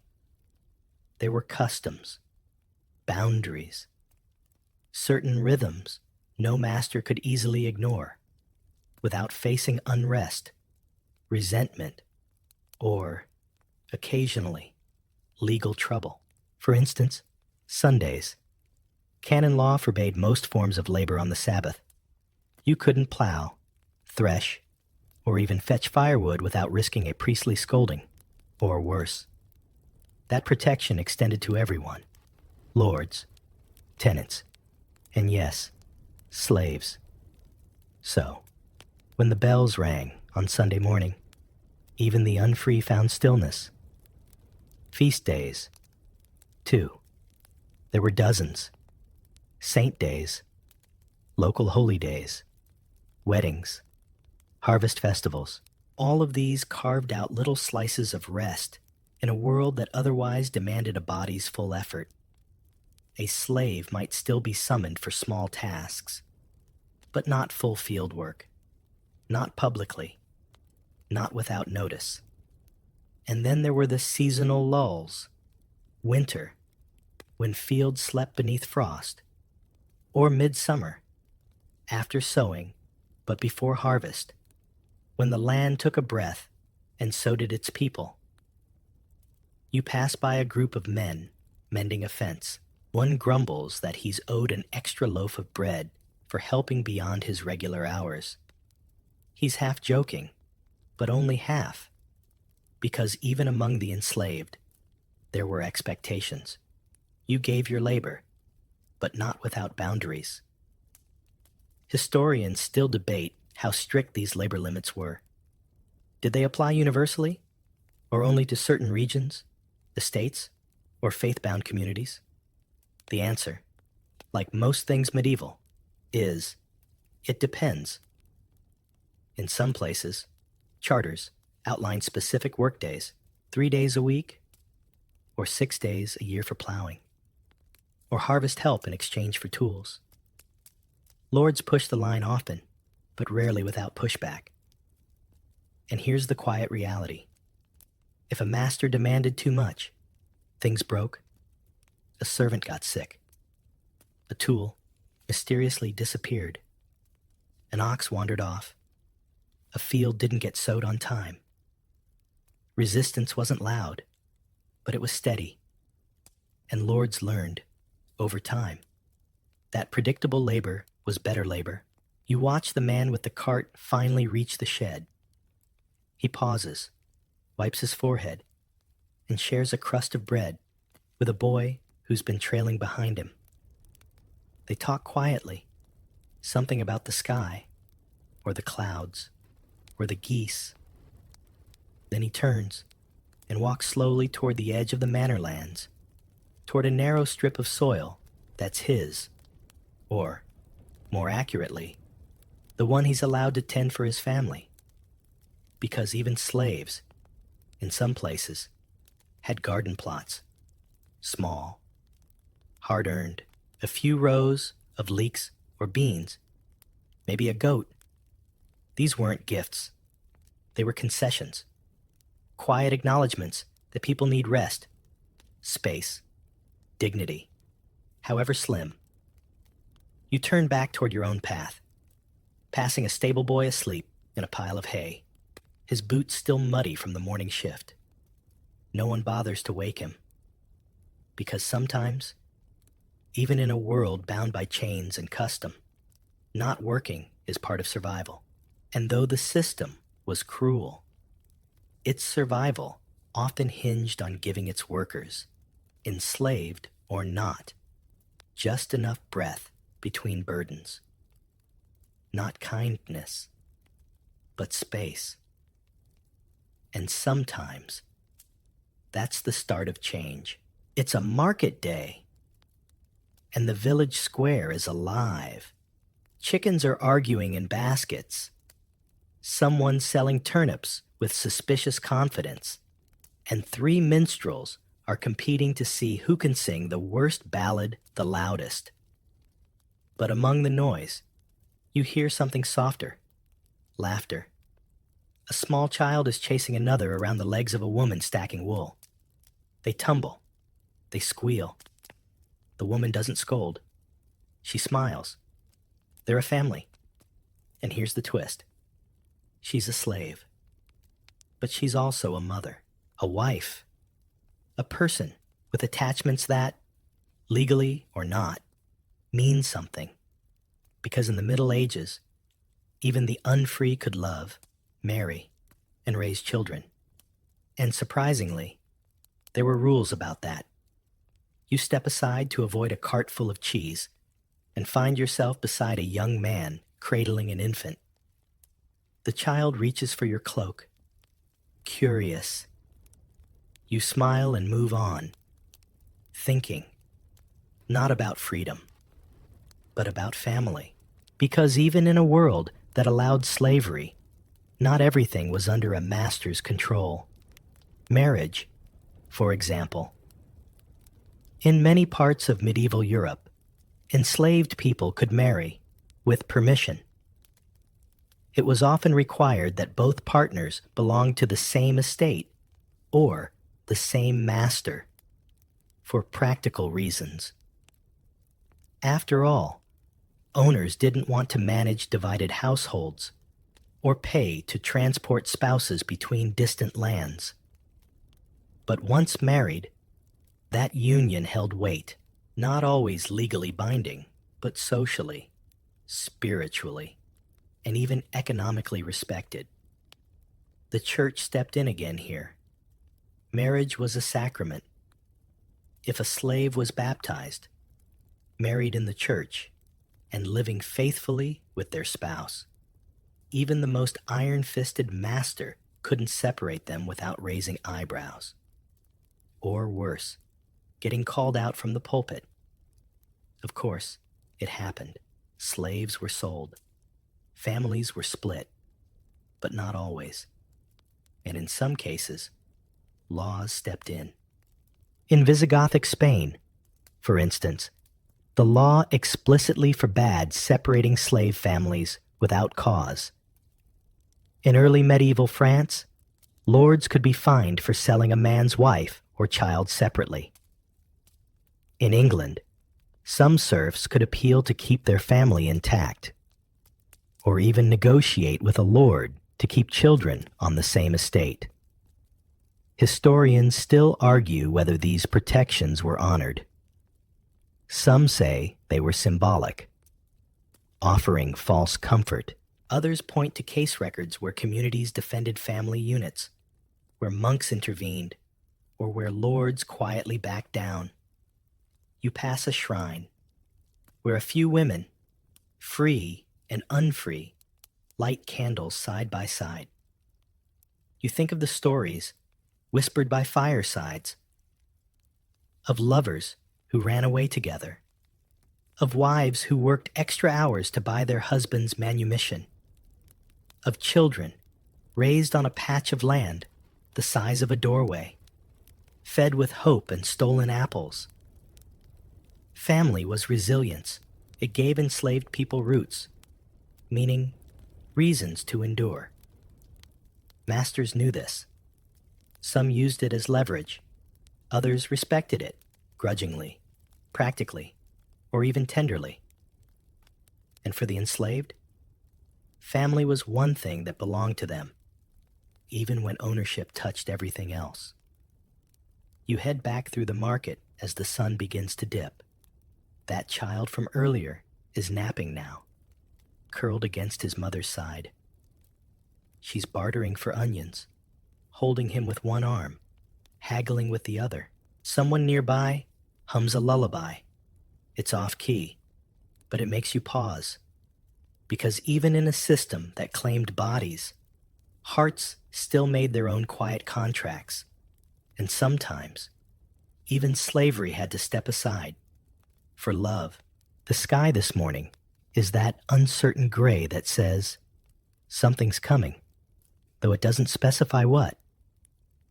Maybe rain, maybe wind, maybe trouble. You're headed toward the edge of the estate, along a narrow path flanked by hedges that seem to listen. Word has it someone ran away. Not a serf, but a slave. Gone in the night. Took nothing but a cloak and a loaf of rye. By all logic, the village should be in uproar. But it isn't. There's no hunting party, no dogs, no panic, just quiet surprise. Because here's another strange truth about medieval slavery. Running away wasn't always treated like high treason. In fact, depending on the place, the time, and the mood of your master, it wasn't always considered a crime. You duck beneath a low branch and imagine what it must feel like walking away from the estate. No money, no passport, no map, just instinct and fear, and the faint hope that wherever you're going, it'll be better than what you've left behind.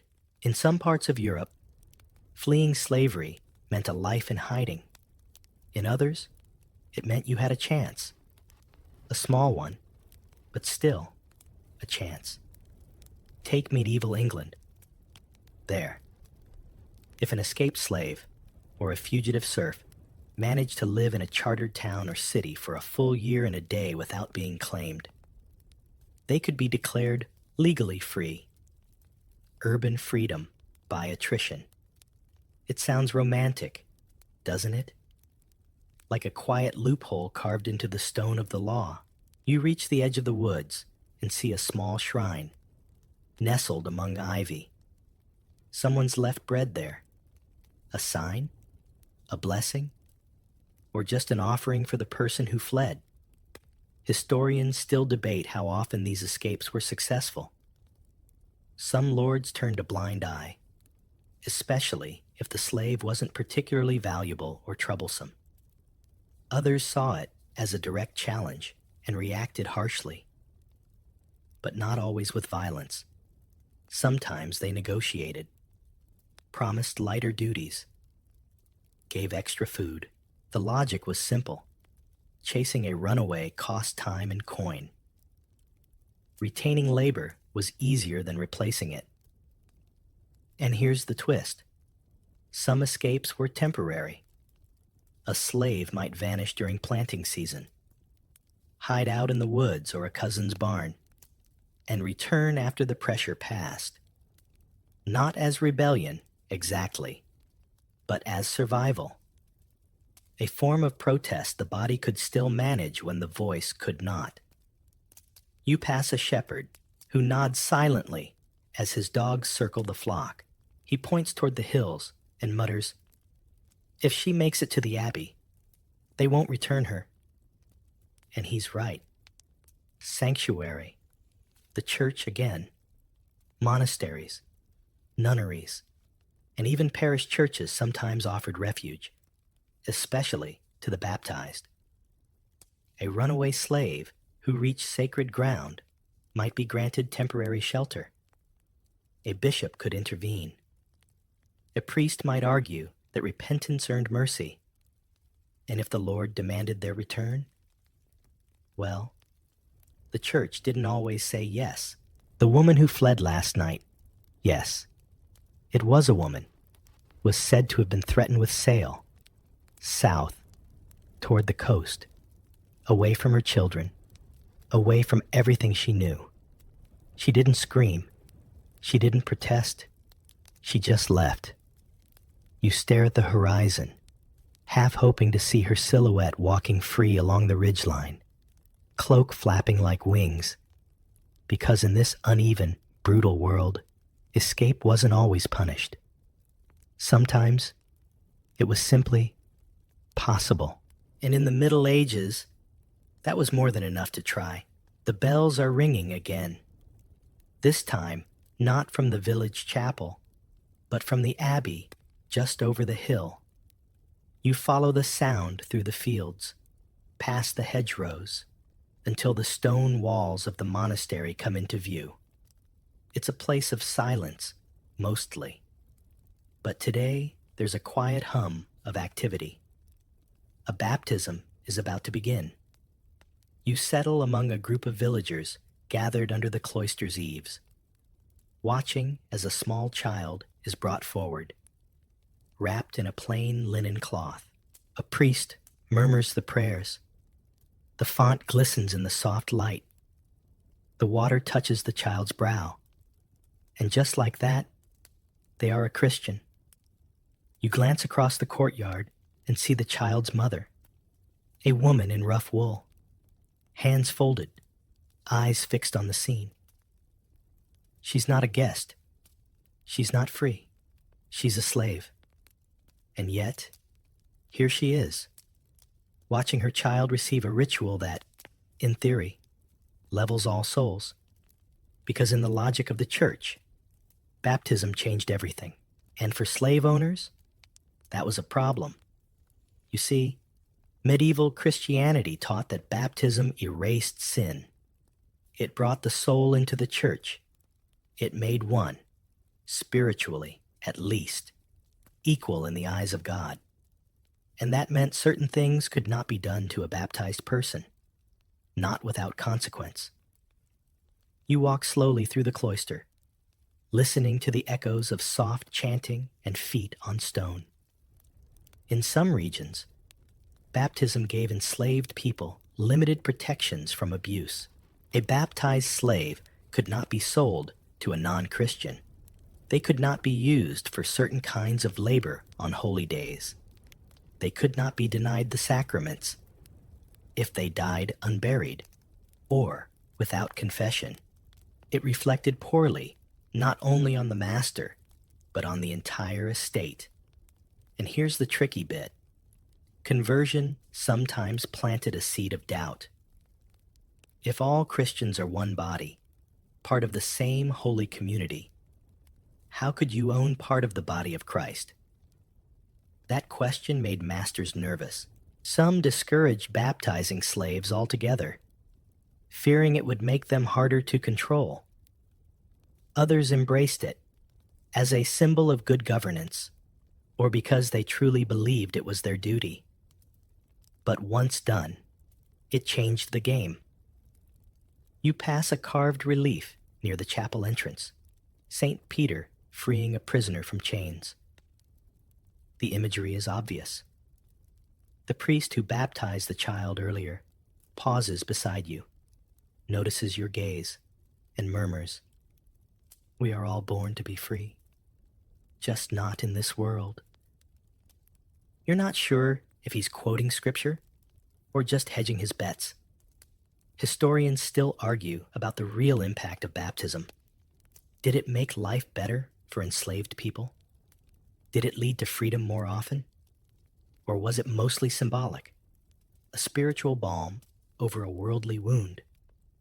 There are cases, though, records, letters from bishops who demanded a Christian slave be freed as an act of penance, wills where masters promised manumission after baptism, even court cases where a baptized slave's mistreatment sparked outrage.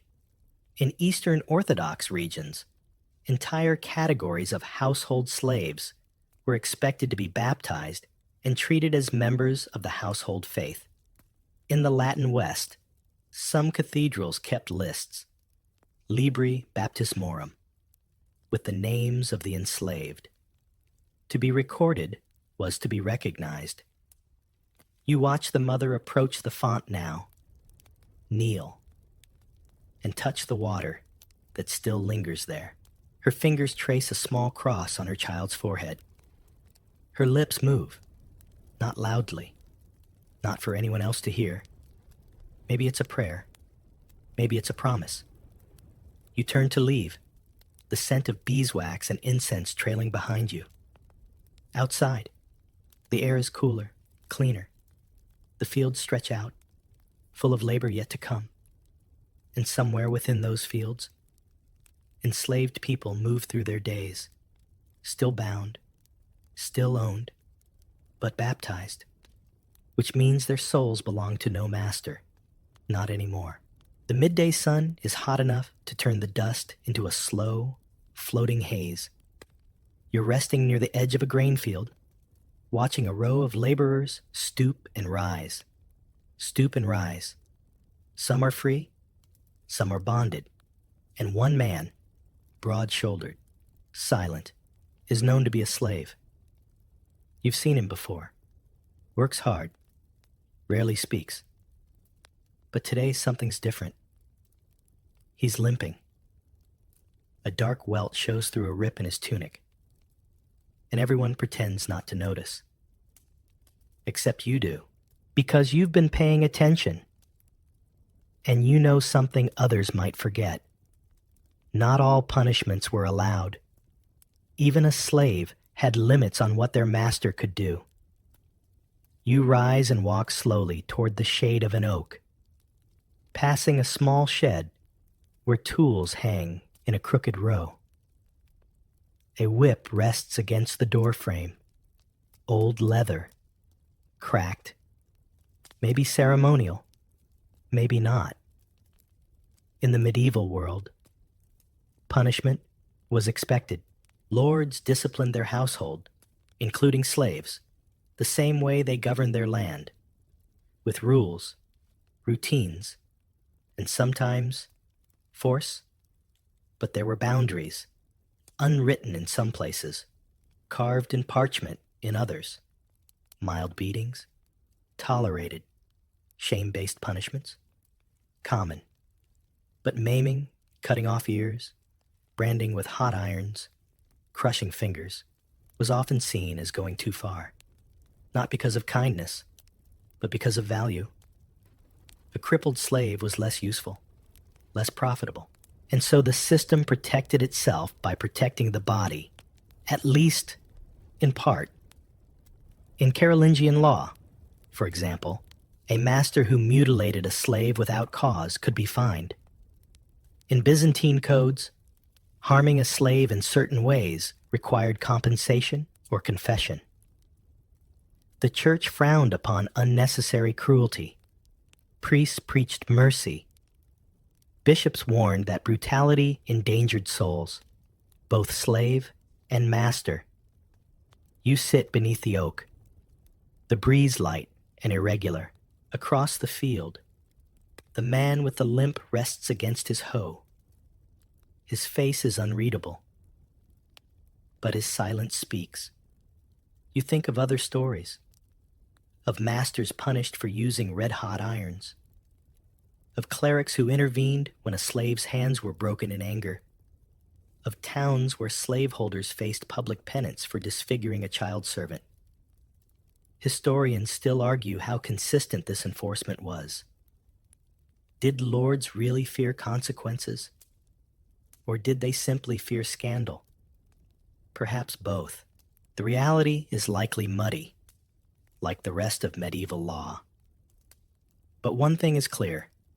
Extreme violence risked drawing attention, and attention meant interference. And then there's branding, once a Roman punishment, later discouraged. In many Christian regions, marking the body with ownership symbols was condemned. The church taught that every person bore the image of God. To scar that image was to insult the Creator. A theological loophole, but a powerful one. In parts of Northern Europe, slaves who were burned or permanently injured could appeal for freedom. A risky move, sure, but not impossible. Some won.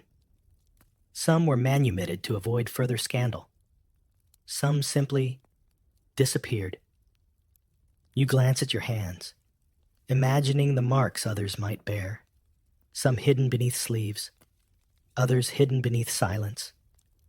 Even verbal abuse had boundaries. In monastic households, humiliating a slave could draw reprimand from the abbot.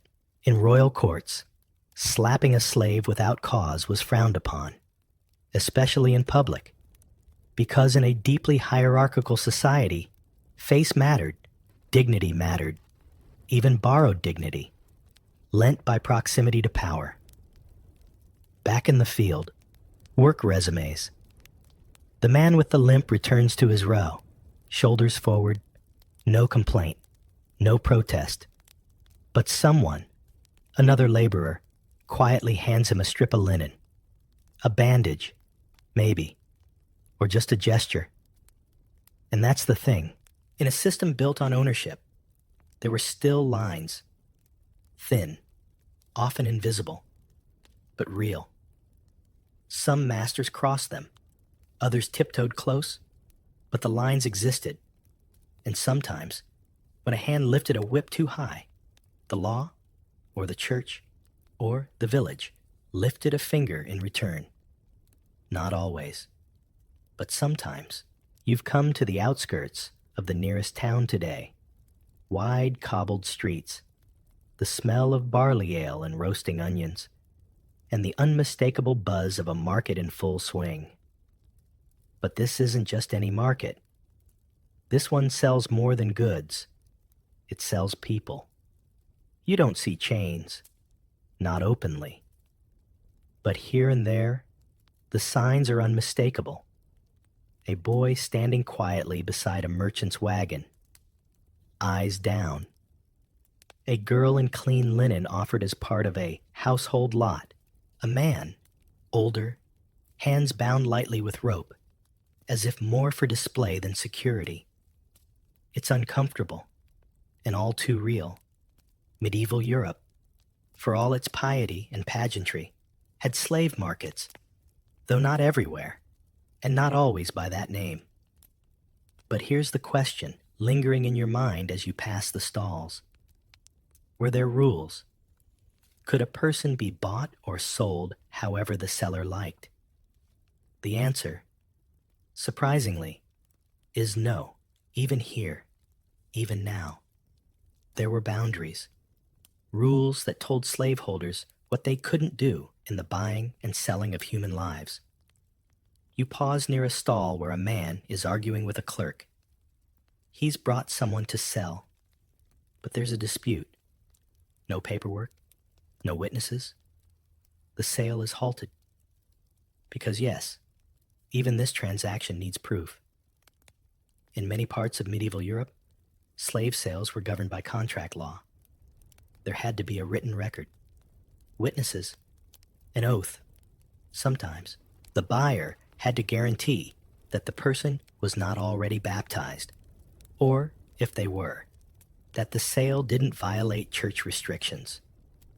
A slave couldn't be sold into non-Christian lands without a bishop's approval in most Latin Christian regions. To do so was to risk excommunication or legal trouble. Christian slaves, in particular, were supposed to be kept within Christian territories, a way of preserving their souls, if not their liberty. Certain people also couldn't be sold at all, depending on region. For example, some towns had statutes that banned the sale of children under a certain age, or of individuals who were related by blood. In some Islamic regions, similarly, the sale of Muslim slaves to Christian buyers was illegal, and vice versa. In cities like Venice or Genoa, where slaves were bought, sold, and shipped like so many bolts of cloth, legal contracts specified age, health, and religious status. Buyers could return a defective slave. Sellers were required to disclose if the person had run away before. It sounds like commerce. It was, but that commerce had red tape. Historians debate whether these rules were meant to protect the enslaved or simply the owners. Likely both. A botched sale created legal headaches. A scandalous one drew clerical rebuke. You pass a scroll posted outside the city gate, proclaiming a list of forbidden market practices. One line reads, "No slave may be sold who is under the protection of a monastery or holding a writ of penance." Protection again. Paper thin, perhaps, but better than none. Inside the market, a girl is sold alongside a chest of linen and a butter churn. But her brother is not included. The buyer protests, the seller frowns, and the town steward intervenes. He quotes the city's merchant code. No sale may divide immediate kin unless both parties agree. The rule doesn't always stop such separations, but today, it might. You walk on, past booths stacked with wool, jars of honey, clay pots. The chatter fades behind you, because in this place, people can be traded, but not entirely at will. There are still lines drawn in ink, in faith, in fear. Sometimes they're smudged. Sometimes they're ignored. But every now and then, a line holds, and someone, somewhere, gets to stay a little more whole. The evening settles in slowly, staining the sky a gentle plum, softening the edges of stone walls and thatched roofs. You're walking the outer ring of the village now, where the houses sit farther apart, where the hearth smoke rises slower, heavier. You pass one cottage where laughter echoes faintly through a half-open shutter, and then fall into silence when you hear a woman cry. You stop, not because it's unusual, but because it isn't. She's a slave, and the man inside, her master, believes her body is his, too. But here's what most people don't talk about. Even that had limits. Because while medieval slavery was brutal, the law, especially the church's law, did attempt to draw a line around the bodies of enslaved women. You move on, slower now, until the cottage is behind you. It's difficult to speak of, this part of history, but necessary. Because power, especially absolute power, often disguises its worst abuses as rights. And yet, in many corners of medieval society, rules emerged to say, this is not yours to take. In Christian Europe, the church taught that all sexual relations outside of marriage were sins: lust, fornication, adultery.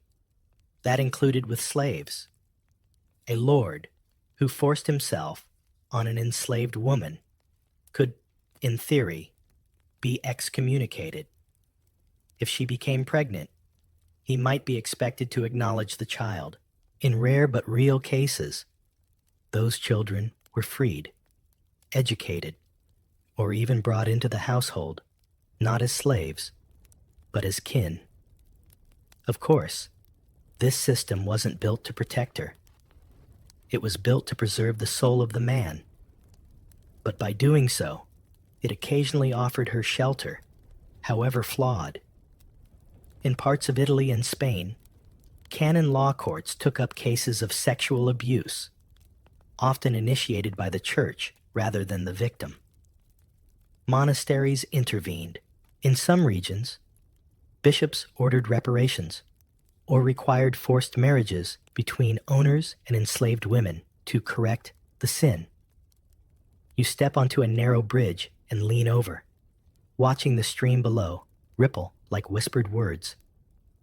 You think of stories, half remembered, half told, of enslaved women who appealed to priests, who bore children that resembled men in power, who were sent to nunneries for their safety, or hidden away to prevent scandal. Historians still debate how widespread these interventions really were. Were they justice or damage control? The answer depends on where you look and who got to speak.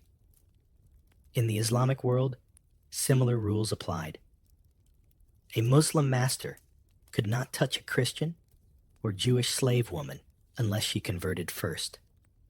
In some cities, contracts explicitly banned the sexual use of enslaved women, especially if they were purchased for domestic labor. The law recognized the possibility of abuse, even if it rarely punished it consistently. And then there were the women who resisted. Some feigned illness, some fled. Some found protection under the veil of religion, literally. Becoming a nun didn't guarantee safety, but it redefined your body as sacred. In some towns, slave women fled to convents or begged for placement in the church's care. They weren't always accepted, but sometimes they were. You climb the hill toward your own cottage now, the moon rising like a silver coin in a deep pocket. The wind picks up. You pull your cloak tighter and glance back toward the house where the laughter stopped. And you remember, even in the darkest corners of history, people reached for limits, for rules, for a way to say this far, no farther.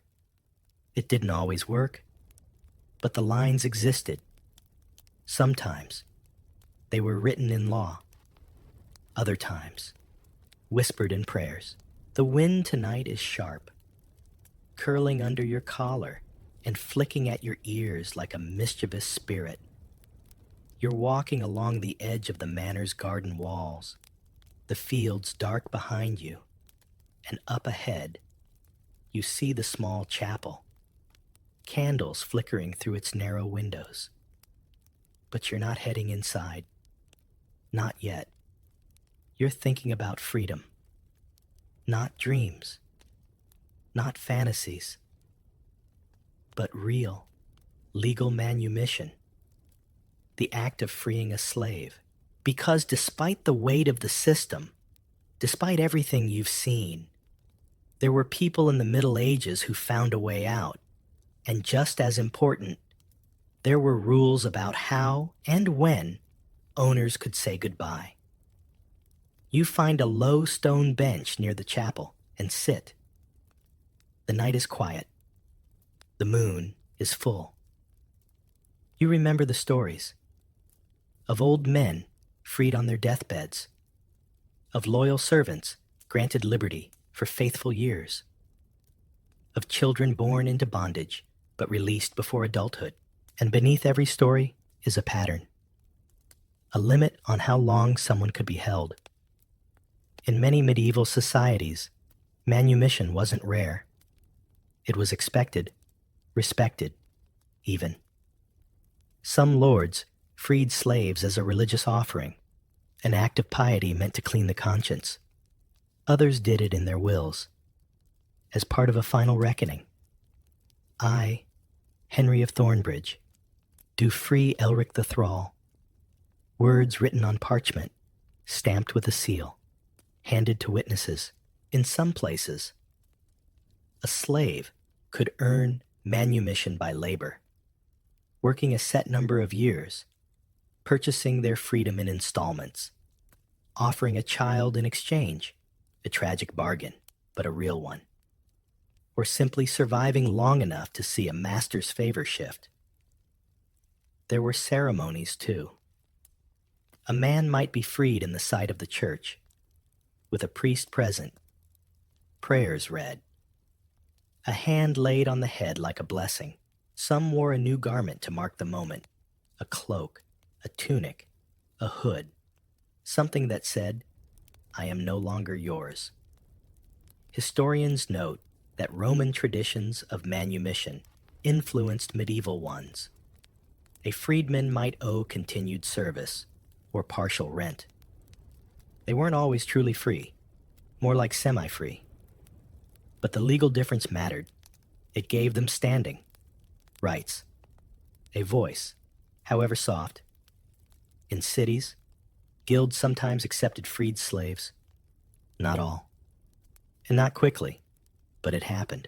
A freed woman might marry a craftsman, run a tavern, raise children who would never know the inside of a slave pen. A freedman might join the militia, become a clerk, or take vows in a monastery. There were limits, of course. Some freed slaves still owed loyalty to their former masters.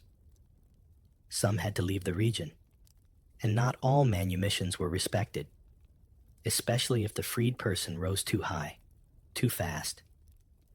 You lean back and look at the stars, ancient and indifferent. Somewhere above you is the idea of liberty. Somewhere below you is the echo of footfalls, the freed walking into a life they once only imagined. Back at the manor, a steward reads a scroll by candlelight. A man is being freed tonight, not in person, but on paper. He's not present. He's gone, run off years ago. But the Lord, on his deathbed, has decided to forgive him, to release him, to let the record show that he is no longer property. Maybe it's guilt, maybe grace, maybe fear. You watch the steward sign the name slowly, fold the parchment, seal it with wax. It's done. Somewhere. A man who still fears pursuit is no longer hunted. He's just free. Because even in a system built on ownership, freedom was possible. Not easily. Not often. But possible. And sometimes, written in ink, morning light cuts through the mist like soft gold. You're heading toward the town again, following the winding path that snakes through hedges and over a quiet stream. Birds call in short bursts. A dog barks somewhere far off. But the town gate ahead is still. You pass through it without fanfare. A few shopkeepers are setting up, buckets splashing as they rinse the night away. You nod to the guard, half asleep, and find your way to the square, where the first sun hits the cobbles. And you think about something strange. Slaves couldn't always be treated the same way in towns as they were in the countryside. In some places, they weren't allowed at all. Because while rural lords held wide power over the people on their estates, the towns, the free towns, had rules of their own. Rules that, in some cases, protected slaves and servants better than the noble courts ever did. You stop near a public well, where two women are drawing water and gossiping freely. One is a servant, the other, clearly, is freeborn. But they speak as equals, because here, within these town walls. The lines are just a little blurrier. In many parts of medieval Europe, especially as urban centers grew, local governments began to assert independence, not just from kings and lords, but from the old systems. Town charters sometimes banned slavery outright, or at least limited a master's ability to enforce it. If a slave entered a free city and lived there undetected for a year and a day, they might be legally considered free. It was a loophole, yes, but one powerful enough that lords hated it.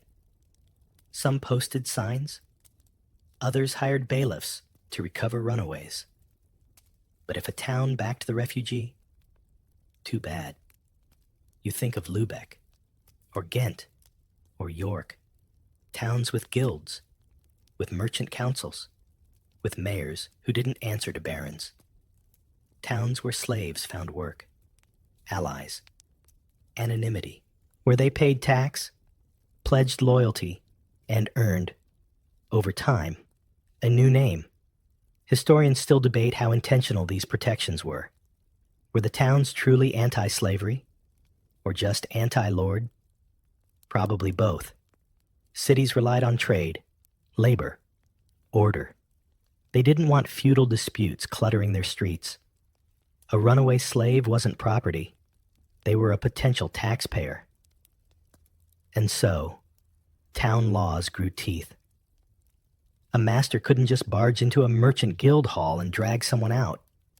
He needed papers, proof, a case. And if the town council said no, that was the end of it. You stop at a baker's stall and watch him shape dough with practiced hands. A boy helps him. Maybe a son. Maybe a ward. The boy's wrists are scarred, faintly. You wonder where he came from.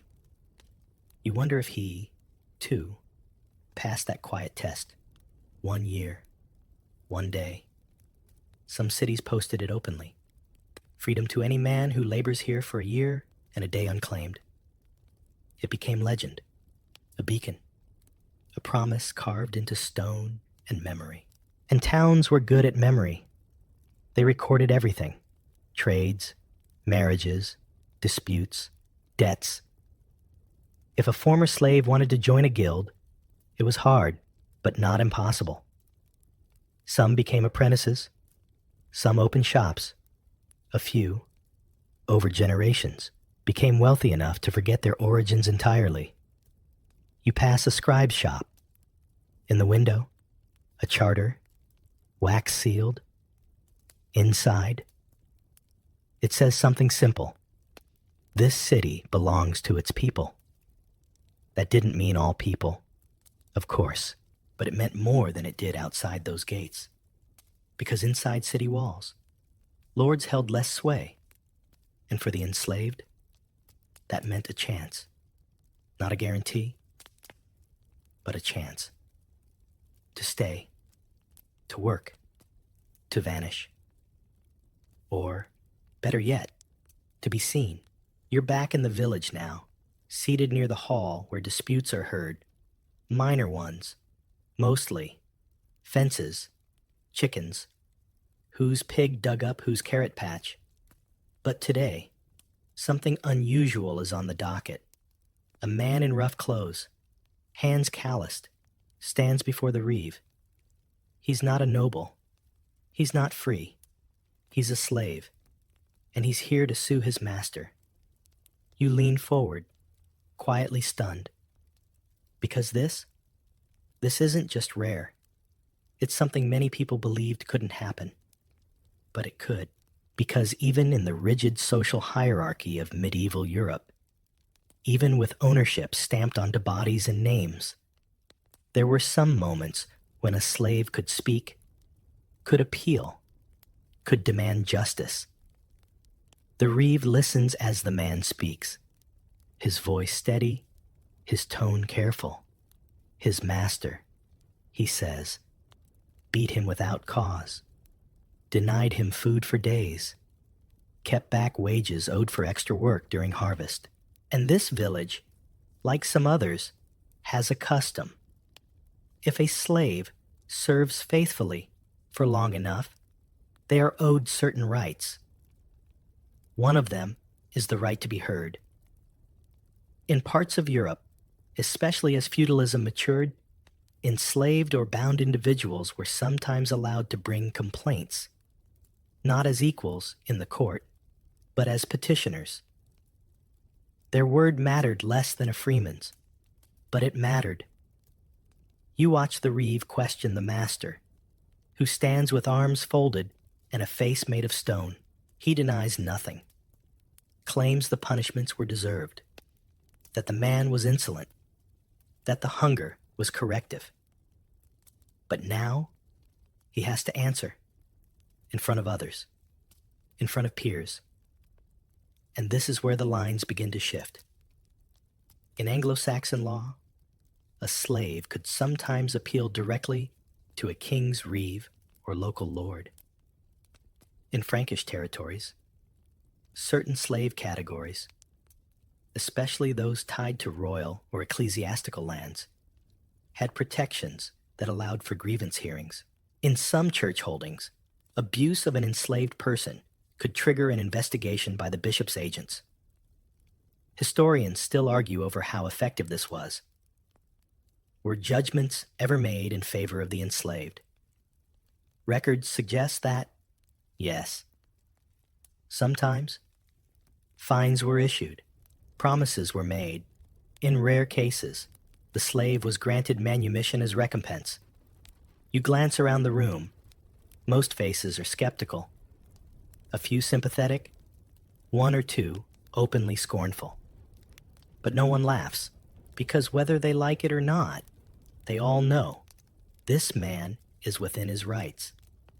In some cities, slaves could appeal to municipal courts, especially if they were being illegally detained, sold across borders, or mistreated in violation of town statutes. In canon law courts, enslaved persons could sometimes appear as witnesses or even plaintiffs in matters related to church property or abuse by clergy. You remember a tale from another village, a kitchen slave who filed a complaint when her master struck her during Mass, not because of the pain, but because it was done on holy ground. She won. He was fined. The slap cost him 4 pigs and a full season of cider. Today's case ends less dramatically. The master is warned, told that further mistreatment will require penance and possibly a visit from the local abbot. He scoffs, but the message is clear. The man, he's not freed, not even compensated, but he was heard, and in this world, that's no small thing. You step outside, blinking at the afternoon sun. A crow lands nearby, head tilted, watching. You wonder what it saw. Just another man, or a crack in the order.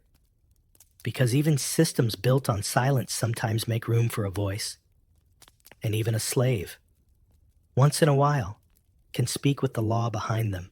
The sun is setting behind the trees now, casting long shadows across the village green. You're walking slowly, no rush, no destination, just tracing a path that feels familiar. One you've walked through harvests and holy days, storms and stillness. And tonight, the air is full of something quieter than usual, a kind of closure, because for all its weight, this history has a shape. It moves. And now, it's time to watch where it ends. Or, at least, where it begins to dissolve, because slavery in medieval Europe didn't vanish in a flash of morality or revolution.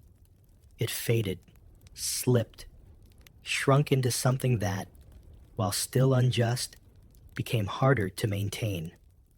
You're passing the old mill now, wheels turning lazily in the twilight, water glinting.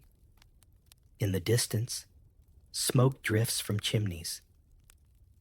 Children shout one last time before being called in, and just beyond, in a field gone gold with stubble.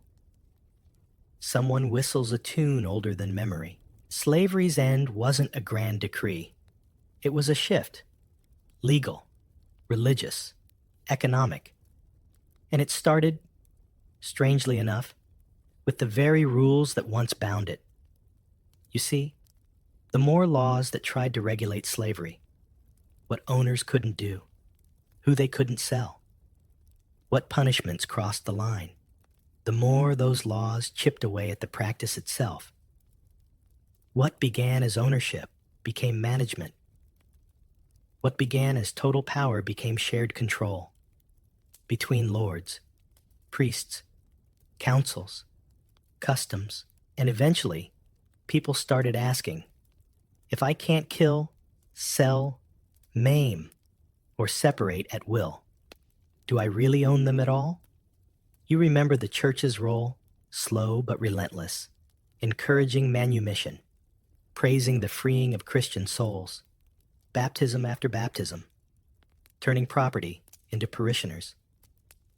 You remember the towns, protecting runaways, offering wages, writing charters that said, you live here, you're one of us. You remember the courts, small and flawed, but open, letting a slave speak, and most of all, you remember the people themselves, the woman who fled in the night and found sanctuary, the man who limped into the field but worked his plot with pride, the family at the market, laughing in spite of everything. They weren't waiting to be rescued. They were shaping their own freedom, 1 inch at a time. Historians trace the decline of slavery in Europe from the 11th to the 14th centuries. Not everywhere, not evenly, but the practice gave way to serfdom, then to wage labor, then to something messier. People still suffered. Hierarchies remained, but outright ownership became harder to defend. By the later Middle Ages, slavery had shrunk to the margins, replaced by contracts, obligations, and debts. Not freedom, exactly, but not chains, either. You turn toward your cottage now, lantern light flickering in the window. Behind you is a world you've walked through slowly, a world of walls, but also cracks in those walls. A world of power, but also pause. A world of silence, but sometimes a voice. And now the night is deepening. The sky above turns to velvet. The stars arrive one by one. No hurry, no noise.